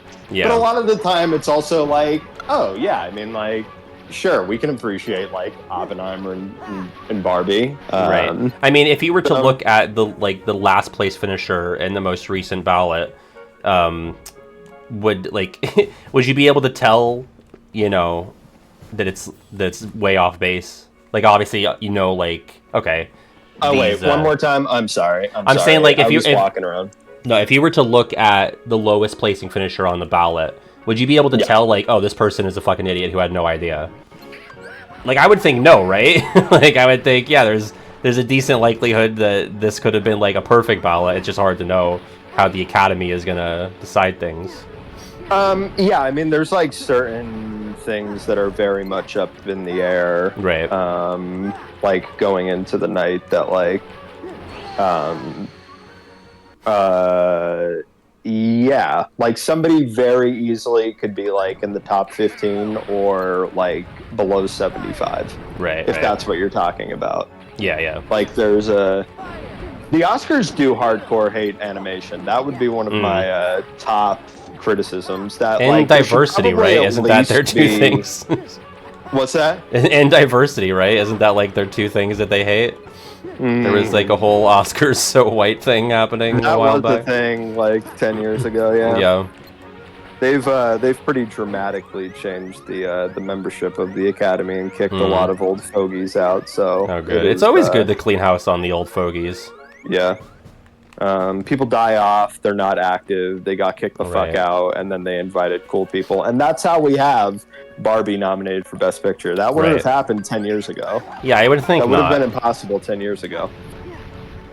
Good. I mean, people are also talking about horror, and I think that horror deserves more respect with the Oscars too, but like, we live in the world where The Substance is like in my like top 10 for Best Picture right now as far as like what's going to be nominated. Just a prediction. I mean, I also think it's like one of my favorites of the year, but like 10 years ago, The Substance would never have a chance. But now, because the Academy is a little bit more diverse, still imbalanced, but more diverse and has some, different tastes, it's actually a possibility. I prefer to live in the world where The Substance has a chance than the one where it doesn't. Yeah, sure. So, I'll take that. Have you seen You're Next? It's a horror movie.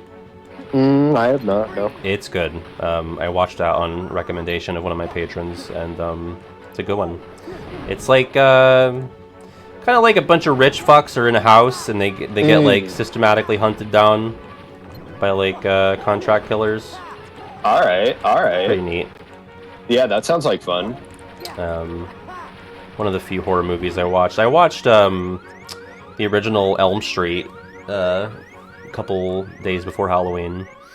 That one, out of like I haven't seen OG Halloween, but when pairing that up against like Friday the 13th, I much preferred Nightmare on Elm Street. Friday the 13th are kind of bad, I think. Yeah, I think that's probably not the probably conventional. The hottest of takes. Yeah. I mean, there's definitely some people that would die on that hill, no doubt. But I don't think you'd be like ostracized for. If I had to guess, I feel like Halloween is the most prestigious of like the big three.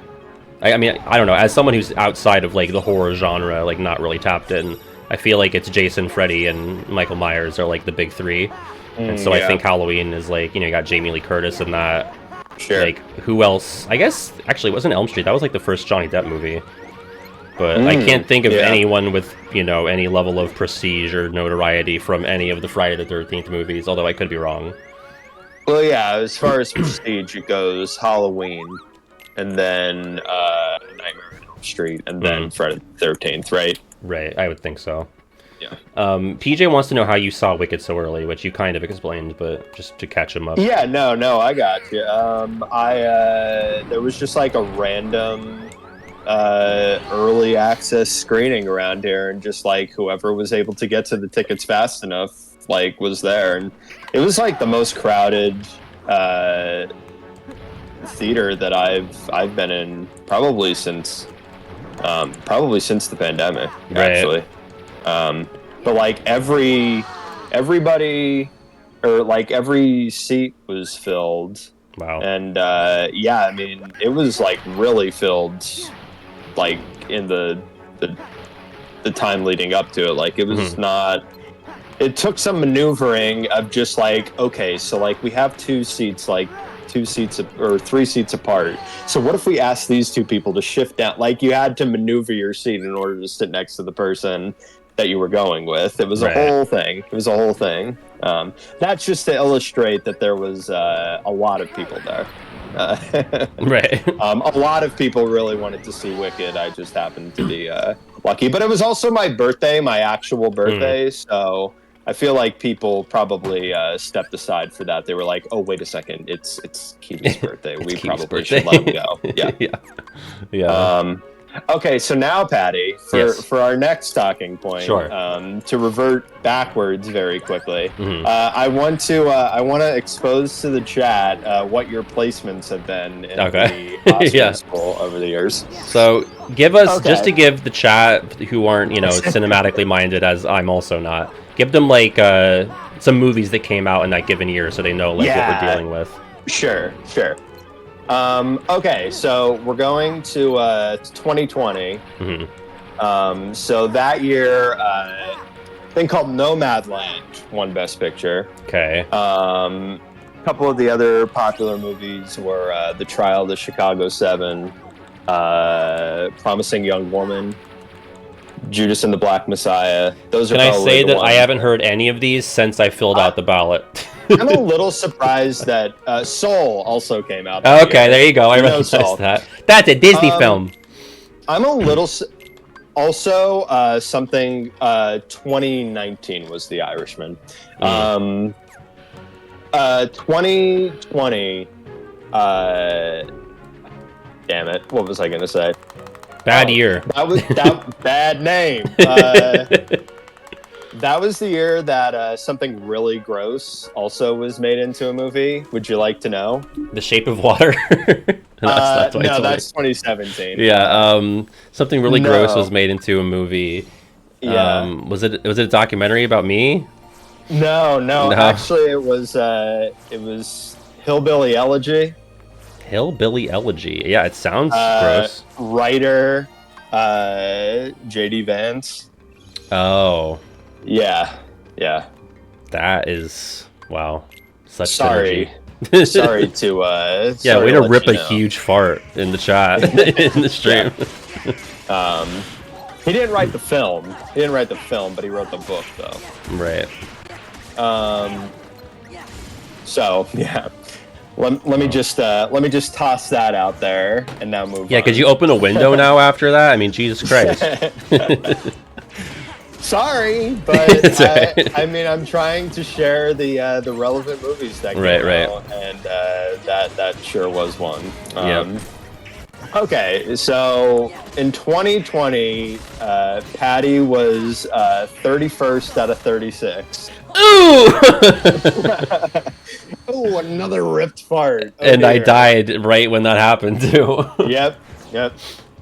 That's some pretty dog shit picks there. Expected but flop.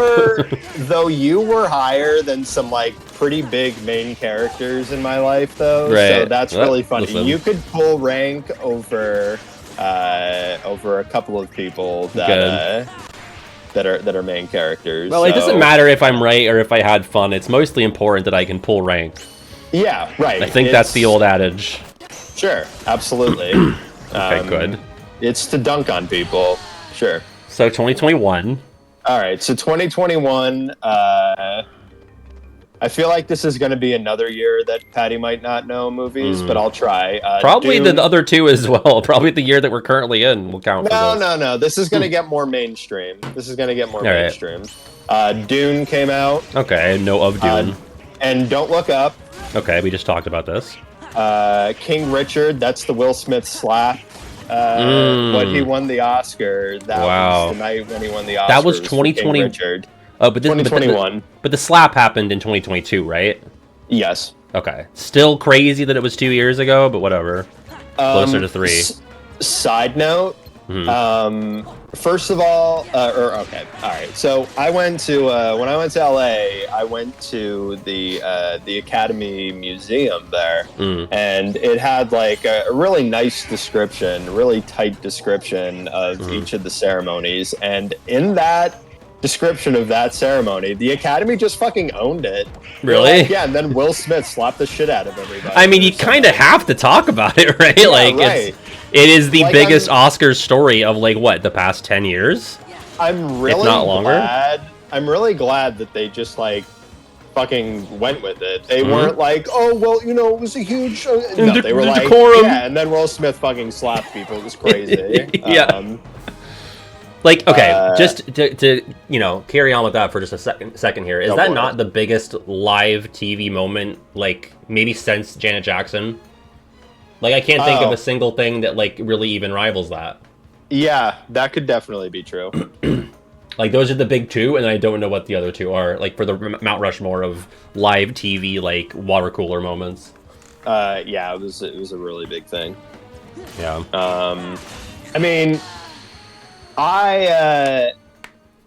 okay, you know what? Actually, I'm not going to weigh in on it because I feel like it's going to water down the entire conversation. So, okay, so Patty's ranking in 2021, 24 out of 35.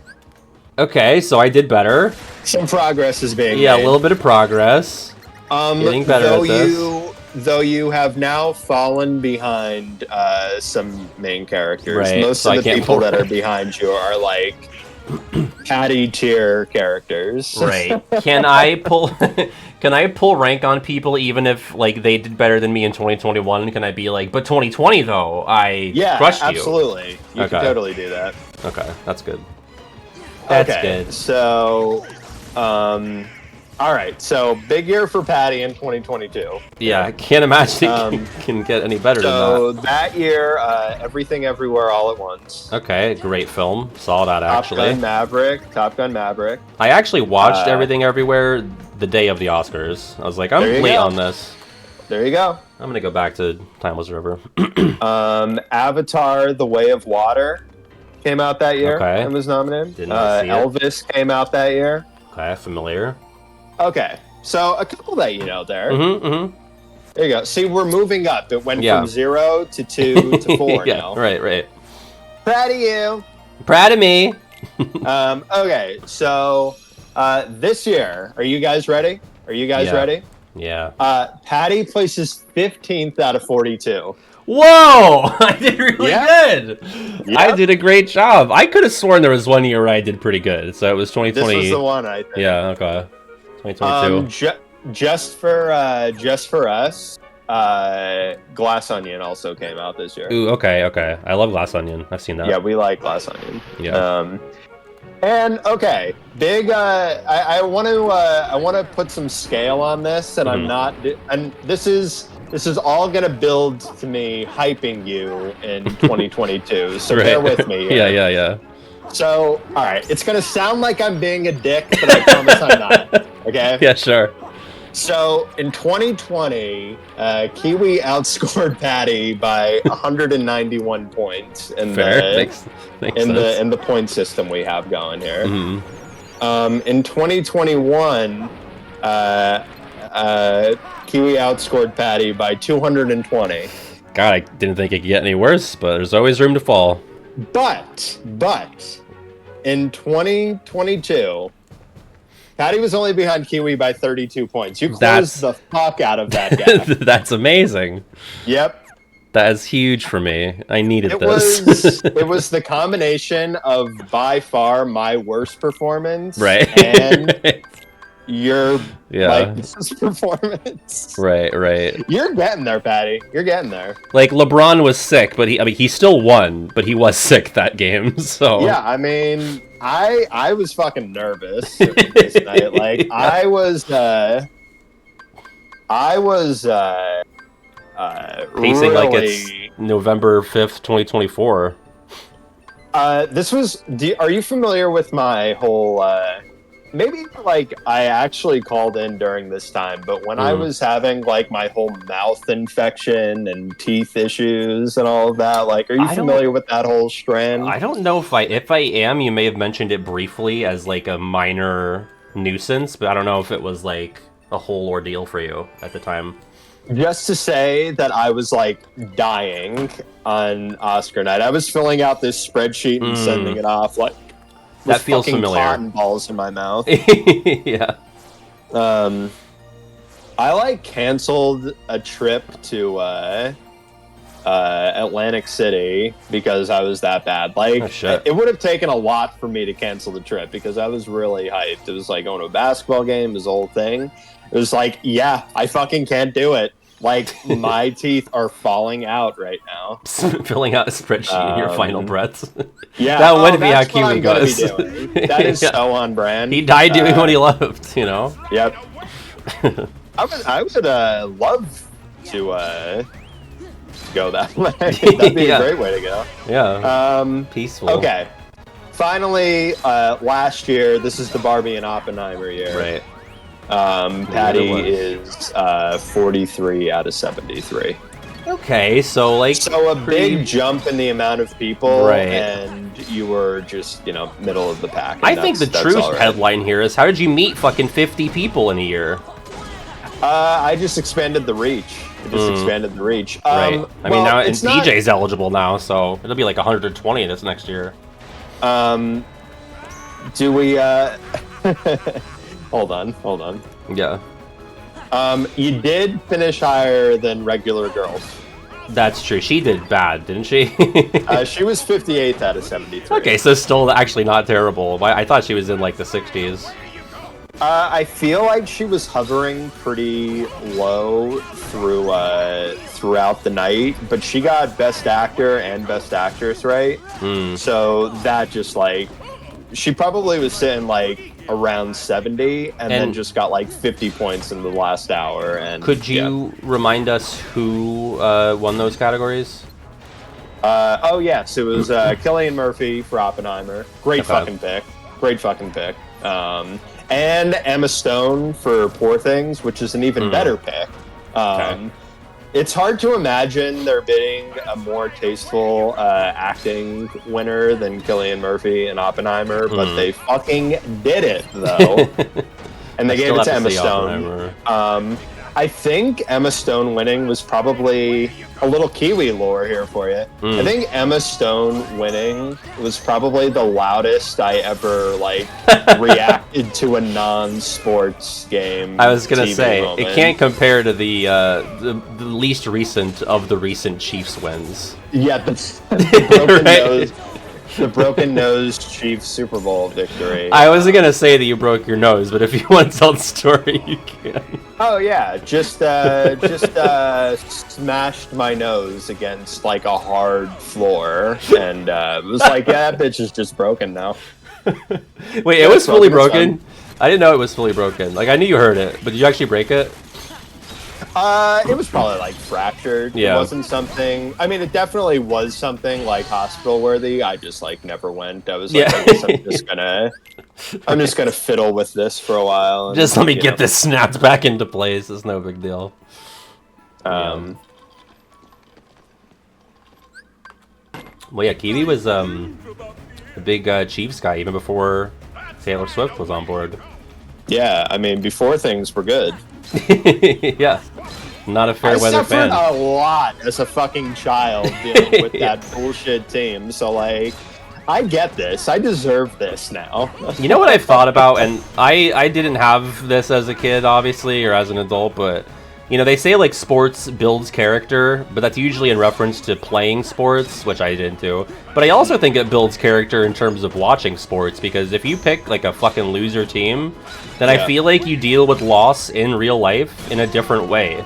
Like, I feel like it can condition you to being, you know, more apt at dealing with that situation of losing. I absolutely agree with this. This is a great take. Like, I'm like thinking like big picture, like my ability to just like accept really unfortunate circumstances probably dates back to like crying every Sunday because my football team was dog shit. Like, Right.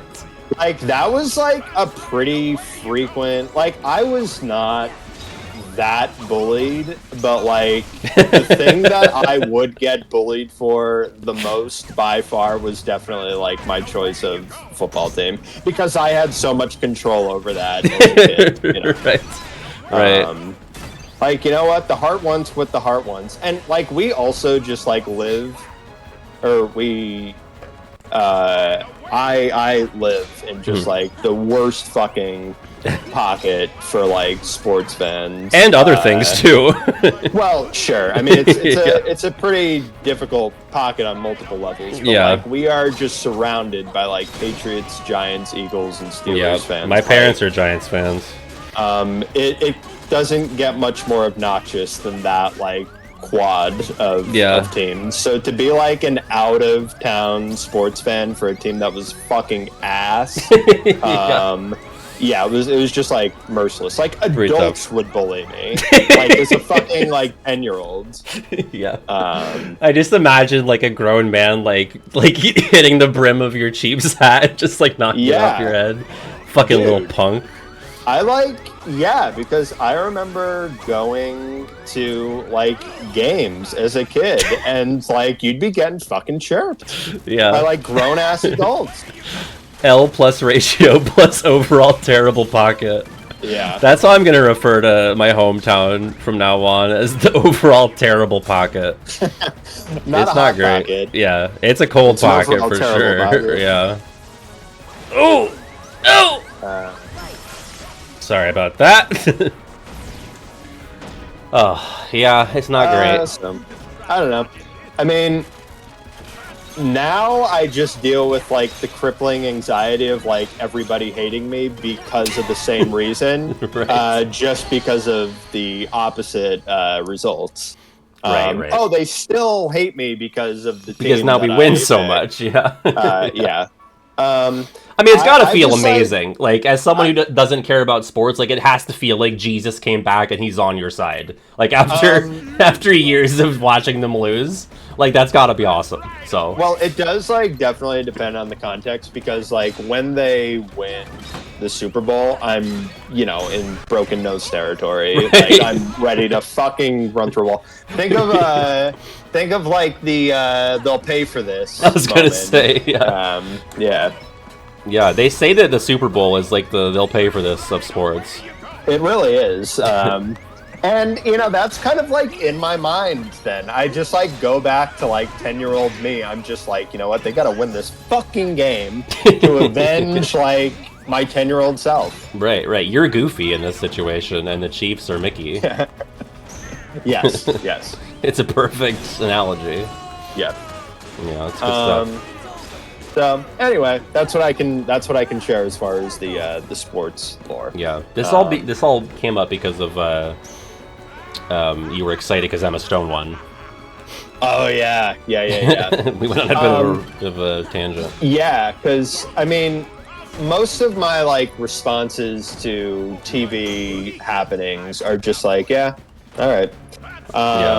Basically nothing. Right. 99.5% of my reactions to things that happen and whatever's going on TV are basically nothing or very mild. Right. I can think of one exception, actually. Do you remember when I showed you the Pike scene from Walking Dead? Holy fuck. Which you had not watched an episode of, right? I don't think you had ever seen any Walking Dead. Actually, since that, watched the pilot episode. Oh, okay. See, the pilot's great. The first season of The Walking Dead is like peak, 2010s television. Well, besides Breaking Bad, I guess. But not sure though. Sure. Yeah, no, it's a shame what happened to it. Pike scene, it really does like kind of go to something that's like a more specific fear of mine. Getting piked? No, just like the entire severed head shtick is just like, because like I can deal with like a lot of like body horror related things, but that is just like that's a lot too far for me. Yeah. Like, I mean, I remember decapitation stuff. I remember we were working in the writing center, I think, when I showed you that, and I just feel like it fucked with you for a few days. Like I feel like a few days later you were like, you were still with me. You were still with me that day when I like called my mom. Yeah. I was like, Mom, this is bad. This is bad. This is really bad. Yeah. I feel like the way you said that, you made it sound like you called her because the Pike scene had affected you. I did! Wait, you did? I thought it was... Yes, because my parents watched The Walking Dead, and we were walking on... Right. We were walking on the street by the school, like across the street. I was like, yo, did you guys fucking watch that episode last night? That's some... What the fuck, dude? I had forgotten that they had watched the show because it almost sounded like you had called her for like counseling independent of you or them ever having watched it before, which is really funny. But yeah, it was like it was very much with the purpose of discussing the Pike scene. Yeah. And yeah, that did like really fuck me up for like days. Yeah. I mean, there's like a lot of things in media that do that, but like that is one of the like iconic examples of just like, yeah, this is gonna have to take over my life now, isn't it? Right.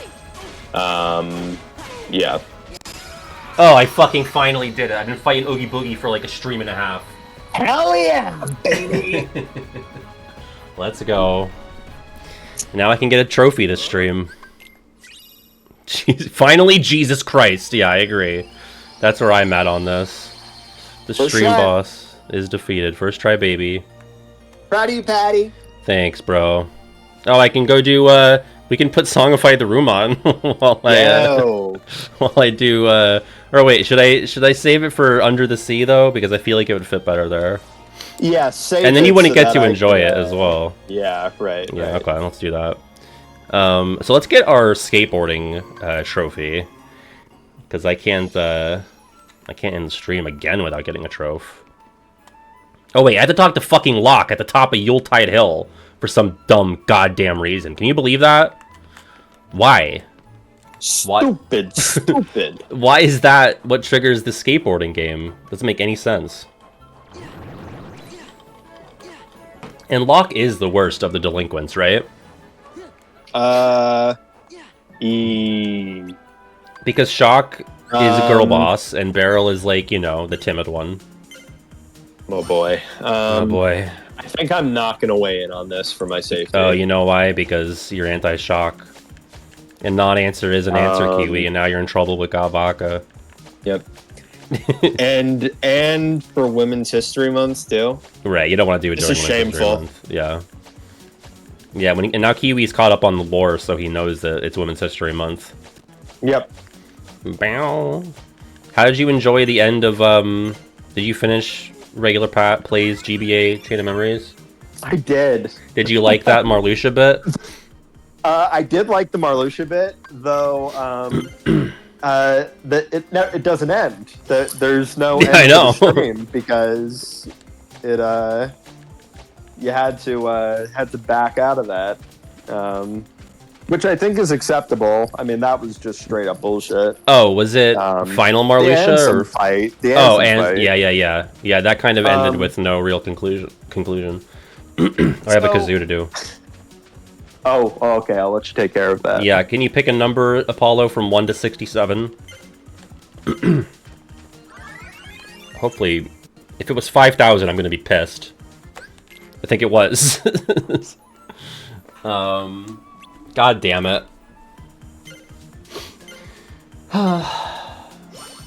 Okay, of course it's 5,000. So, I just barely didn't have enough time.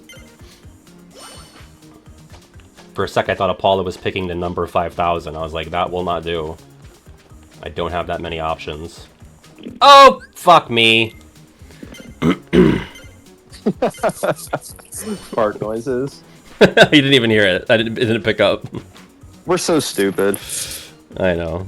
Oh my god. Where'd Apollo go? I need a number from Apollo. Or I'll pick one myself. I don't know why I can't get into the rhythm here. Apollo, save us! I keep thinking jump is X. It's never X. It's always circle. 1 to 67. Oh my god.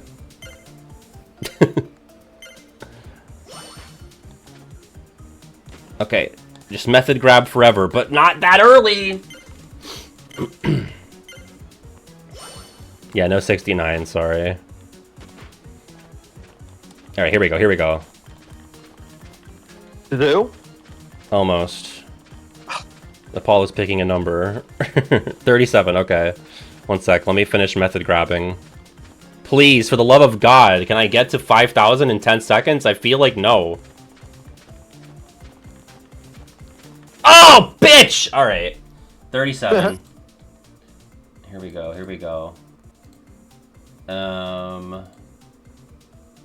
37? Okay, this one goes out to Apollo.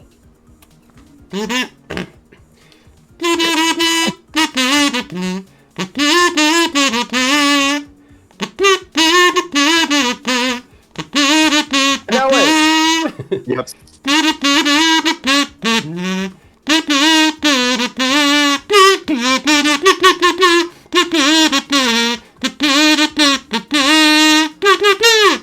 Pokemon theme tune from 1997. Kiwi definitely chimed in early. I think Kiwi might count as the winner. So, Patty. Yeah. I'm sure you get... Say Patty. Yeah. I'm sure you get, like, a lot of comments or requests for, like, video ideas or, like, can you follow up on this video or something like that? Absolutely. So here's one that Patty wants, or that Kiwi wants. Right. I really want all the Gen 2 Pokemon ranked. So, fun fact, I did write the first 3 of those. I think it's in year 3. If you go to regular Pat Best of 2023, there's a bit where I believe I'm in the KH3 Garden of Assemblage, and fuck, I read the entries for and just fucking. No, I'm in the Garden of Assemblage, and I read the entries for the bottom 3. I was writing that in, like, the fall of 2020, I believe. Or no, 2019 it would be, because it was right after I posted... Yeah, the first video on the channel is the Gen 1 Pokemon ranking, and that is August 31st of 2019, so... I got to work on the second part, but then I decided I'm going to be a Kingdom Hearts channel, so it sort of fell to the wayside. But I do have 3 out of 100 written out, so... It exists. Who's your number one in Gen 2? Fuck, I was 100 points off. Ho-Oh. Yeah, great pick. Yeah. Ho-Oh, and then my ordering of the dogs would be Entei, Suicune, Raikou.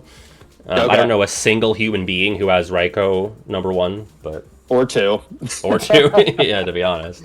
Entei yeah. versus Suicune is the real match there, you know? I love Suicune. Yeah, Suicune's awesome. I think, like, probably, like, 8 out of my 10 favorite Pokemon overall are probably in Gen 2. Really? Okay. I am an absolute... I don't know. This probably has come up, like, 8 years ago or something. Yeah. Now, but, Yeah. I am a complete slut for Gen 2. So you're a Johto Ho. I'm a Ho and Ho. Yep. Buffoon seems to take umbrage with this. I don't think Gen 2... Fine. That's fine. Gen 2 is great, so, I mean, I don't know. Fuck, every time I itch my nose while method grabbing, I drop it. I got an itchy nose. Okay. Yeah, I mean, Gen 2, you know, it's got some inflated numbers by way of the, I think Gen 4 is worse with this, with the pre-evolutions and the, you know, added evolutions, but... Yeah. Gen 4 is the worst with that. Sure. But my favorite Pokemon ever is Blaziken. He's a Gen 3. Gen 3, I don't even know if I would say that they overall have, like, my favorite designs, but my favorite just happens to come from there. Well, and plus that was, like, the one that you played the most, probably, right? Yeah, for sure. I mean, my first Pokemon was Yellow, and I think I played Gold after that, but the first that I, like, completed was Ruby and then Emerald. I think a lot of people probably would say that their favorite generation is the one that they played either first or the most, right? Absolutely. I mean, that goes for, you know, Nickelodeon was best when I was growing up. Oh, thank fuck I got it. SNL was best when I was growing up, right? Right. I got Pro Skater, thank fuck. T-Mac, thank you for the 100 bits. Congratulations. Can you do Barnabas's impression redemption? I'm sorry, Barnabas, if I missed it. Santa Claus tells Sora he's not on the nice list because he's a murderer. Okay, how would that go? And then we get to go see Santa! And Santa would say... Actually, Kiwi, do you want to be Santa or should I be Sora? You do them all. Okay, that's fair. That's fair.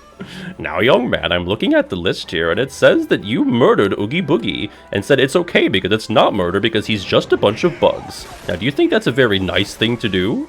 And then Sora, you know, grabs his face in despair, like he does in the OG cutscene. But Donald, you told me it wasn't murder! I don't believe it is. I think if you're a bunch of bugs, it doesn't count. We had a huge debate about that maybe 2-3 years ago, about whether or not killing Oogie Boogie constitutes as murder. It's sort of that should also be in the lore sheet, actually. I think it is. Murder. You don't think it's murder? How is it not murder? Him, but I don't think it's murder. Okay. Not all killings are murder. Sure. I mean, it's self-defense, right? It's manslaughter. It's closer to like an act of war. I guess so. Yeah, I mean, it's not murder if it's war, right? If you kill someone in war, it's not murder. I don't want to go on like a huge rant here. Yeah. But like, just... I think like some of it's kind of a meme, but right. I just like do not buy the whole like Sora murder the organization. Yes. Yeah.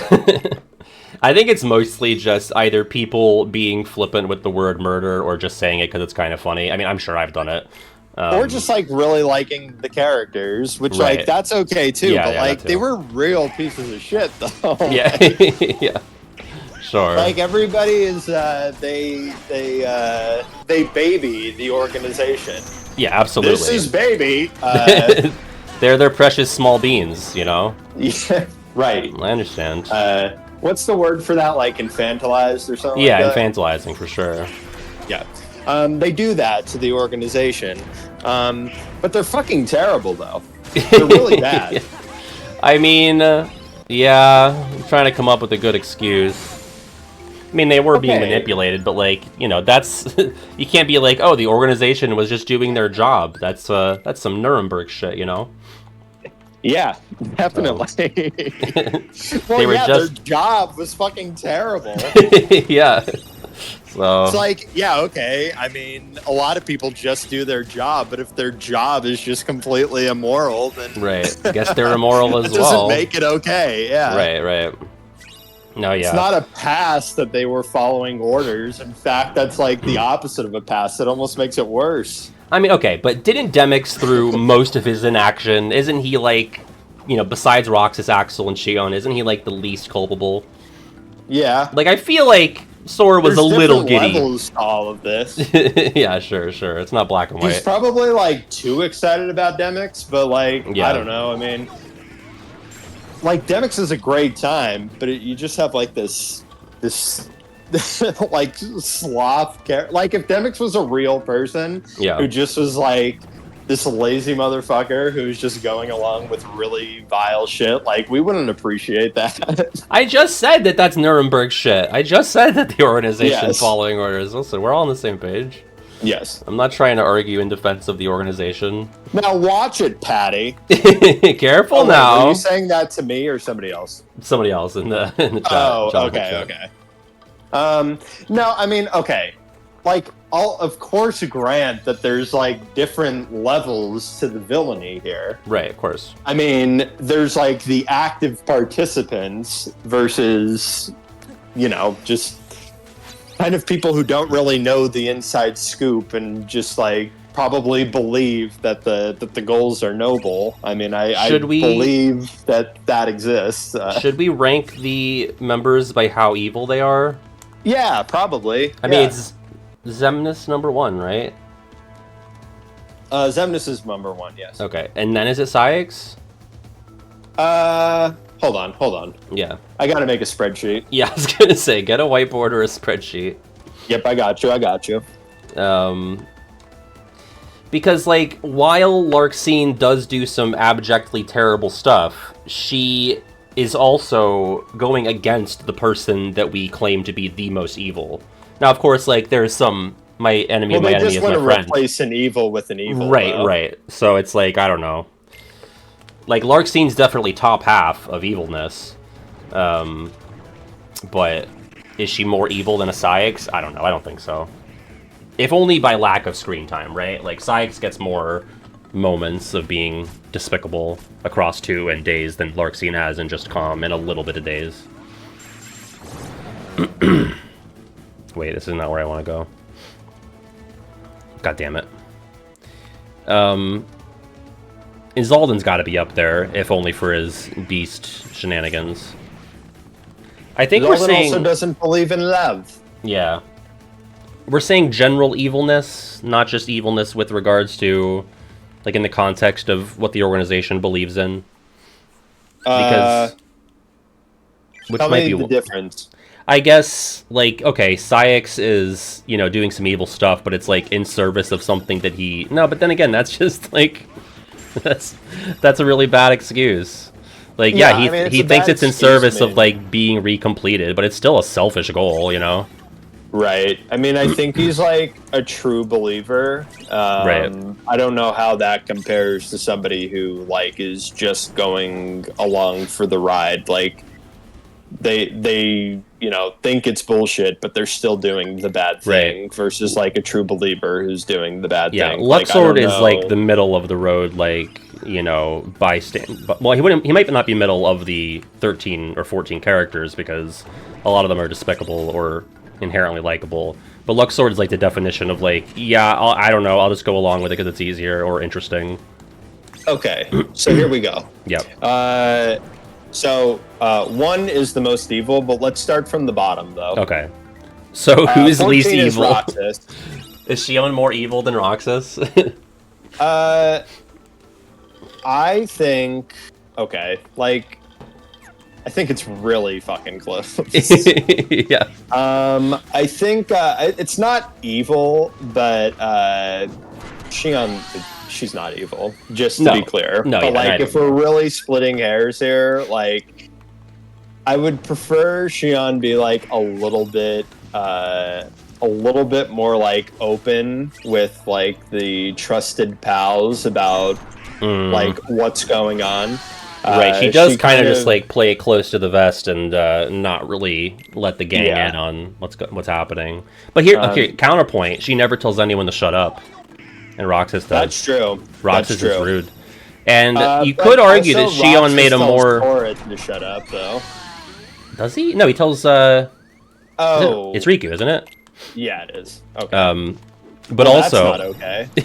yeah, that's double negative points.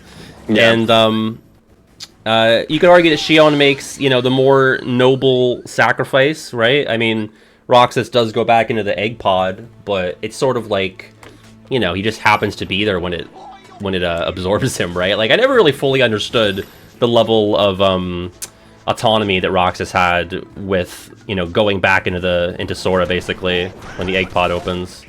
Yeah. But Shion's like, I'm gonna willfully let myself be killed and have my memory erased by my friends. Yeah, and Roxas just is not having that. So I might personally say Shion is the least evil. Okay, that's fine. This is like hot take tournament territory. Axel's number 12. I'm just saying, Axel's number 12. Okay. Let's just think about this, because I think it's logical. I think it's a logical place to put him, just because he's in the Sea Salt trio and he's like in the gang now. But like, did he do more? Did Lexius do more bad things than Axel? I don't think he did. I don't think Zexion did either. I think Axel has a case to be number 9. Maybe that's his number, isn't it? Number 9. 8. Oh yeah, you're right. Demix is 9.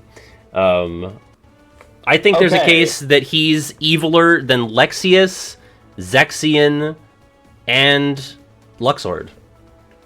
Guys, why are we acting like incinerating Vexen? That's a net good. Yeah, that's a positive. But we have kidnapping. We have, the murder of Zexion.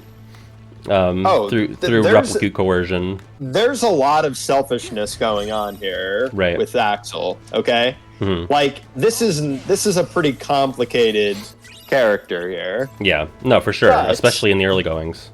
Yes. But, like, first comparison matters. That's what we're doing here. We're comparing, like, a bunch of people who have done evil shit. Right.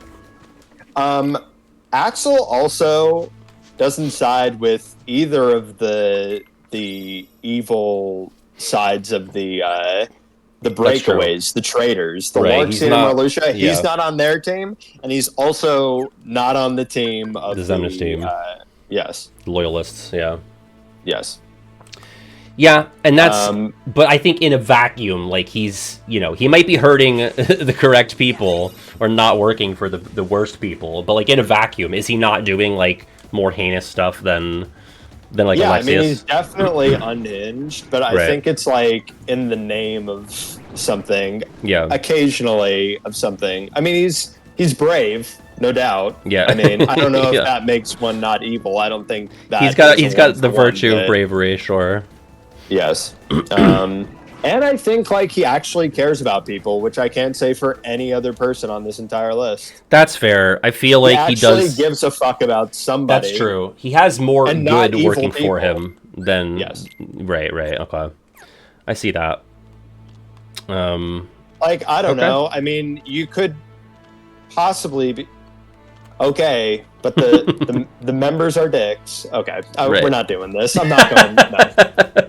Okay, Axel's number 12. I'm sorry. I'm just fucking doing it. This is the type of thing where people are like, I can't believe you cut people out of your life over difference of opinions. Like, this is the kind of opinion where it would be silly to cut out Kiwi. This is the type of fun thing that we can disagree on and still be friends. So, fun little exercises like these. Okay, so number 11, I think, is Luxord. Yeah, he's pretty good-natured, even in his KH2 appearance. Like, he's definitely doing bad stuff there, but, it's not nearly as heinous as really any of the other KH2 members. Maybe besides Demix, I guess. Demix steals the Olympus Stone. That's, like, the one bad thing he does besides fight Sora. So I think Demix is 10? Yeah. So you think Demix is more evil than Luxord? Yeah, you know what? Actually, Demix is probably 11, and then Luxord's 10. I think Demix has the capacity to be more evil. He just doesn't have the energy. You know, he's extremely imposing when he wants to be, which is admittedly almost never. So, yeah. I think that goes for evil as well. Okay, so Demix is 11 and Luxord is 10. Sure. I mean, Axel throws a wrench into everything, so this is your list at this point. But I'll give commentary. Well, where regardless. are you putting Axel in this? I'm probably putting Axel. I probably have Demix, Lexius, Zexion, and Luxord beneath them. I think Axel might be like. Wow. Yeah, listen. I just think like that calm streak is rough. Like that's a lot of bad stuff that he does there. And I'm not disagreeing that he cares about people. Two assholes though. Sure, I get that. But also like he does kidnap Kyrie in 2, so that's something as well. Oh my god, we're comparing kidnapping Kyrie. No, we're not.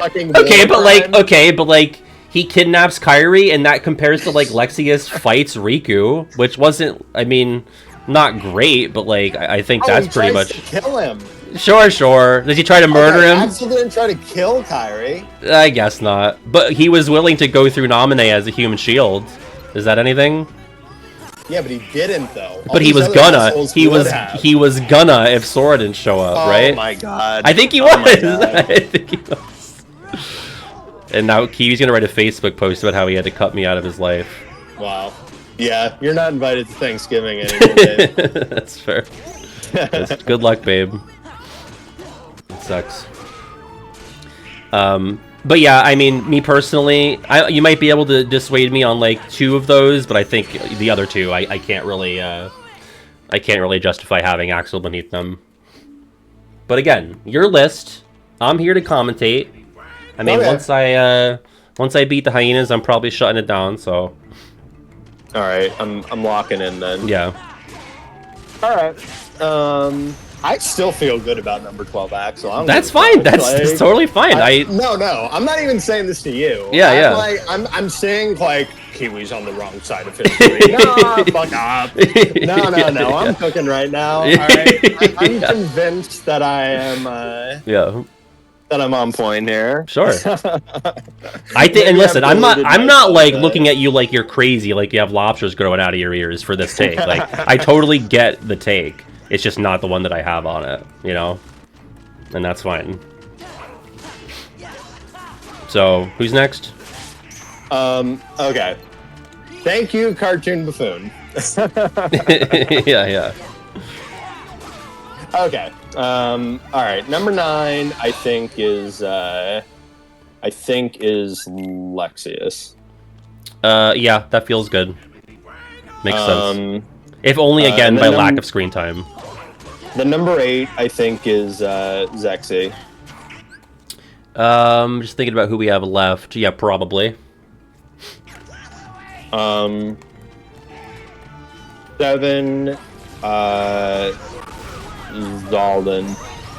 Zaldin. Okay, I guess we're running out of people. So here's who I think is more evil than Zaldin. Xemnas, Ziggy, Vexen, Cyax, Marluxia, and Clarksine. Yeah, I guess. I mean, there might be a case to make for Xigbar not being that high up. Well, like, I'm about to put him at 6, so okay. I'm Now, some Union Crossheads are going to come out and say, oh, Xigbar, like, body jacked a bunch of people. But, I don't know, in comparison to the other stuff that people are doing, it's not that bad, right? Yeah. Like, I do think... I don't know. I think it's another thing where, like, there's a case to be made that what Xigbar does is worse than anything that Marluxia or Larxene do. But I think we have, like, more on-screen evidence of Larxene and Marley being kind of evil. Where Xigbar, it's like a lot of it is through, you know, written word or off-screen stuff. But, like, on-screen, he's never really that evil. He's actually fairly cordial in days, you know. Mm-hmm. So... Okay. Fuck. Number 5, I think... Oh, boy. Number 5, I think, is Larxene. Yeah, I don't think that's crazy. I mean, everyone's going to point to, like, her slapping Naminé, but it only hits that hard, you know, turn of phrase not intended, because, like, it happens in a cutscene, like, you know, everyone's hitting each other in Kingdom Hearts, right? Like, that happens a lot. Like, one backhand compared to, like, you know, bludgeoning everybody with blunt weapons, you know, it's not really even comparable. So, I think that's fair. Number 4, I think is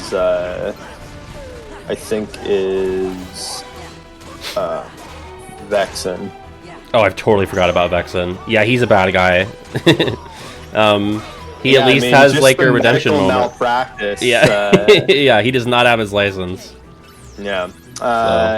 So then number 3, I think is Cyax. 2 is Marley. Interesting. And 1 is Xemnas. Yeah. I did not expect Marley to be 3rd. Oh no, you have Marley 2nd. You have 2nd. He's just like 100% cold and yeah. And calm.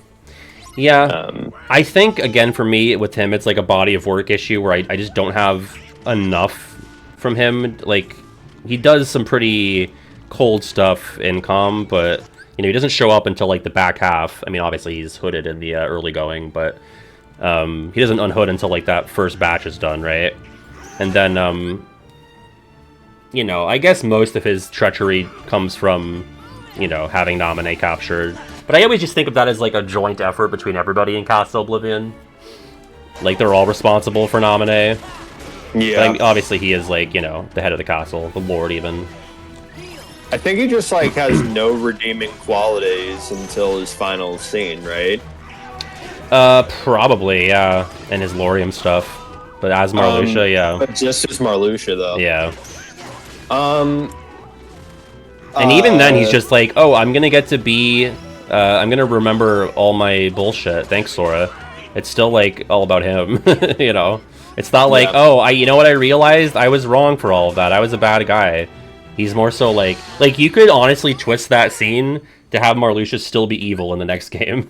Like, he could still, like, you know, go scorched earth on a mission to get Strelitzia back. I think there's like an interesting thing going on here with the Marley and Cyax placements, like which ones go where. So like Cyax is the kind of coworker where like if you died, they'd just be like, how do we replace them? Right, exactly. Like, how do we have this shift covered? Coworker who like actually just kills you. Yeah, I can see that. Like, Marley will kill you for the promotion. Yeah.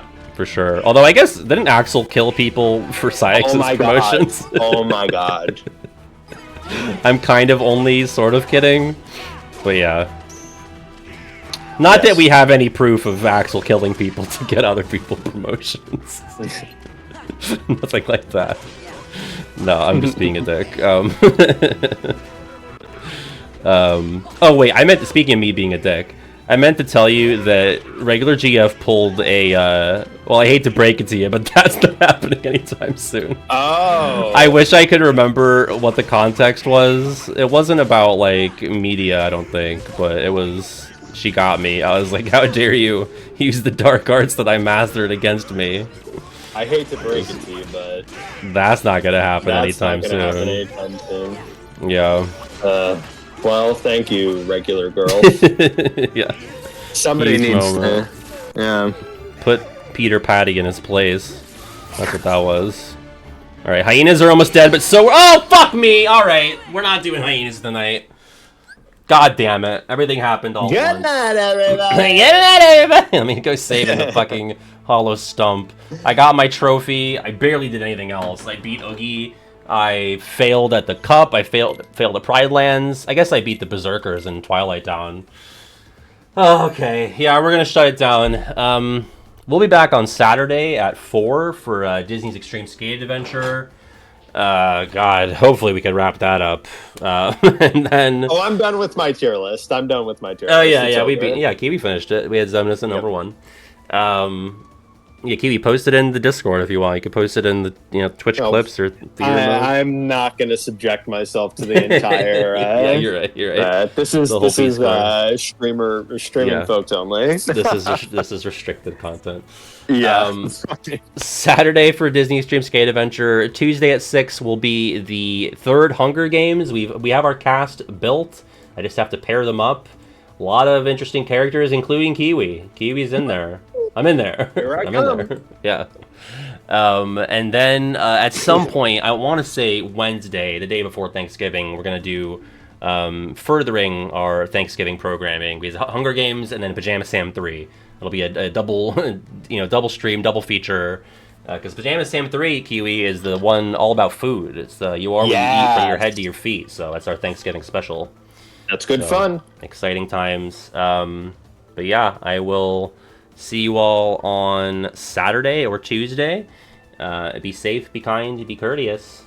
And me and Kiwi signing off. Kiwi? See ya! Bye! We cooked. Yeah. This is like the one context where I'd ever be able to. So it's like, you know what? While I actually can, I'm a hop in here. I'll probably never be able to work from home on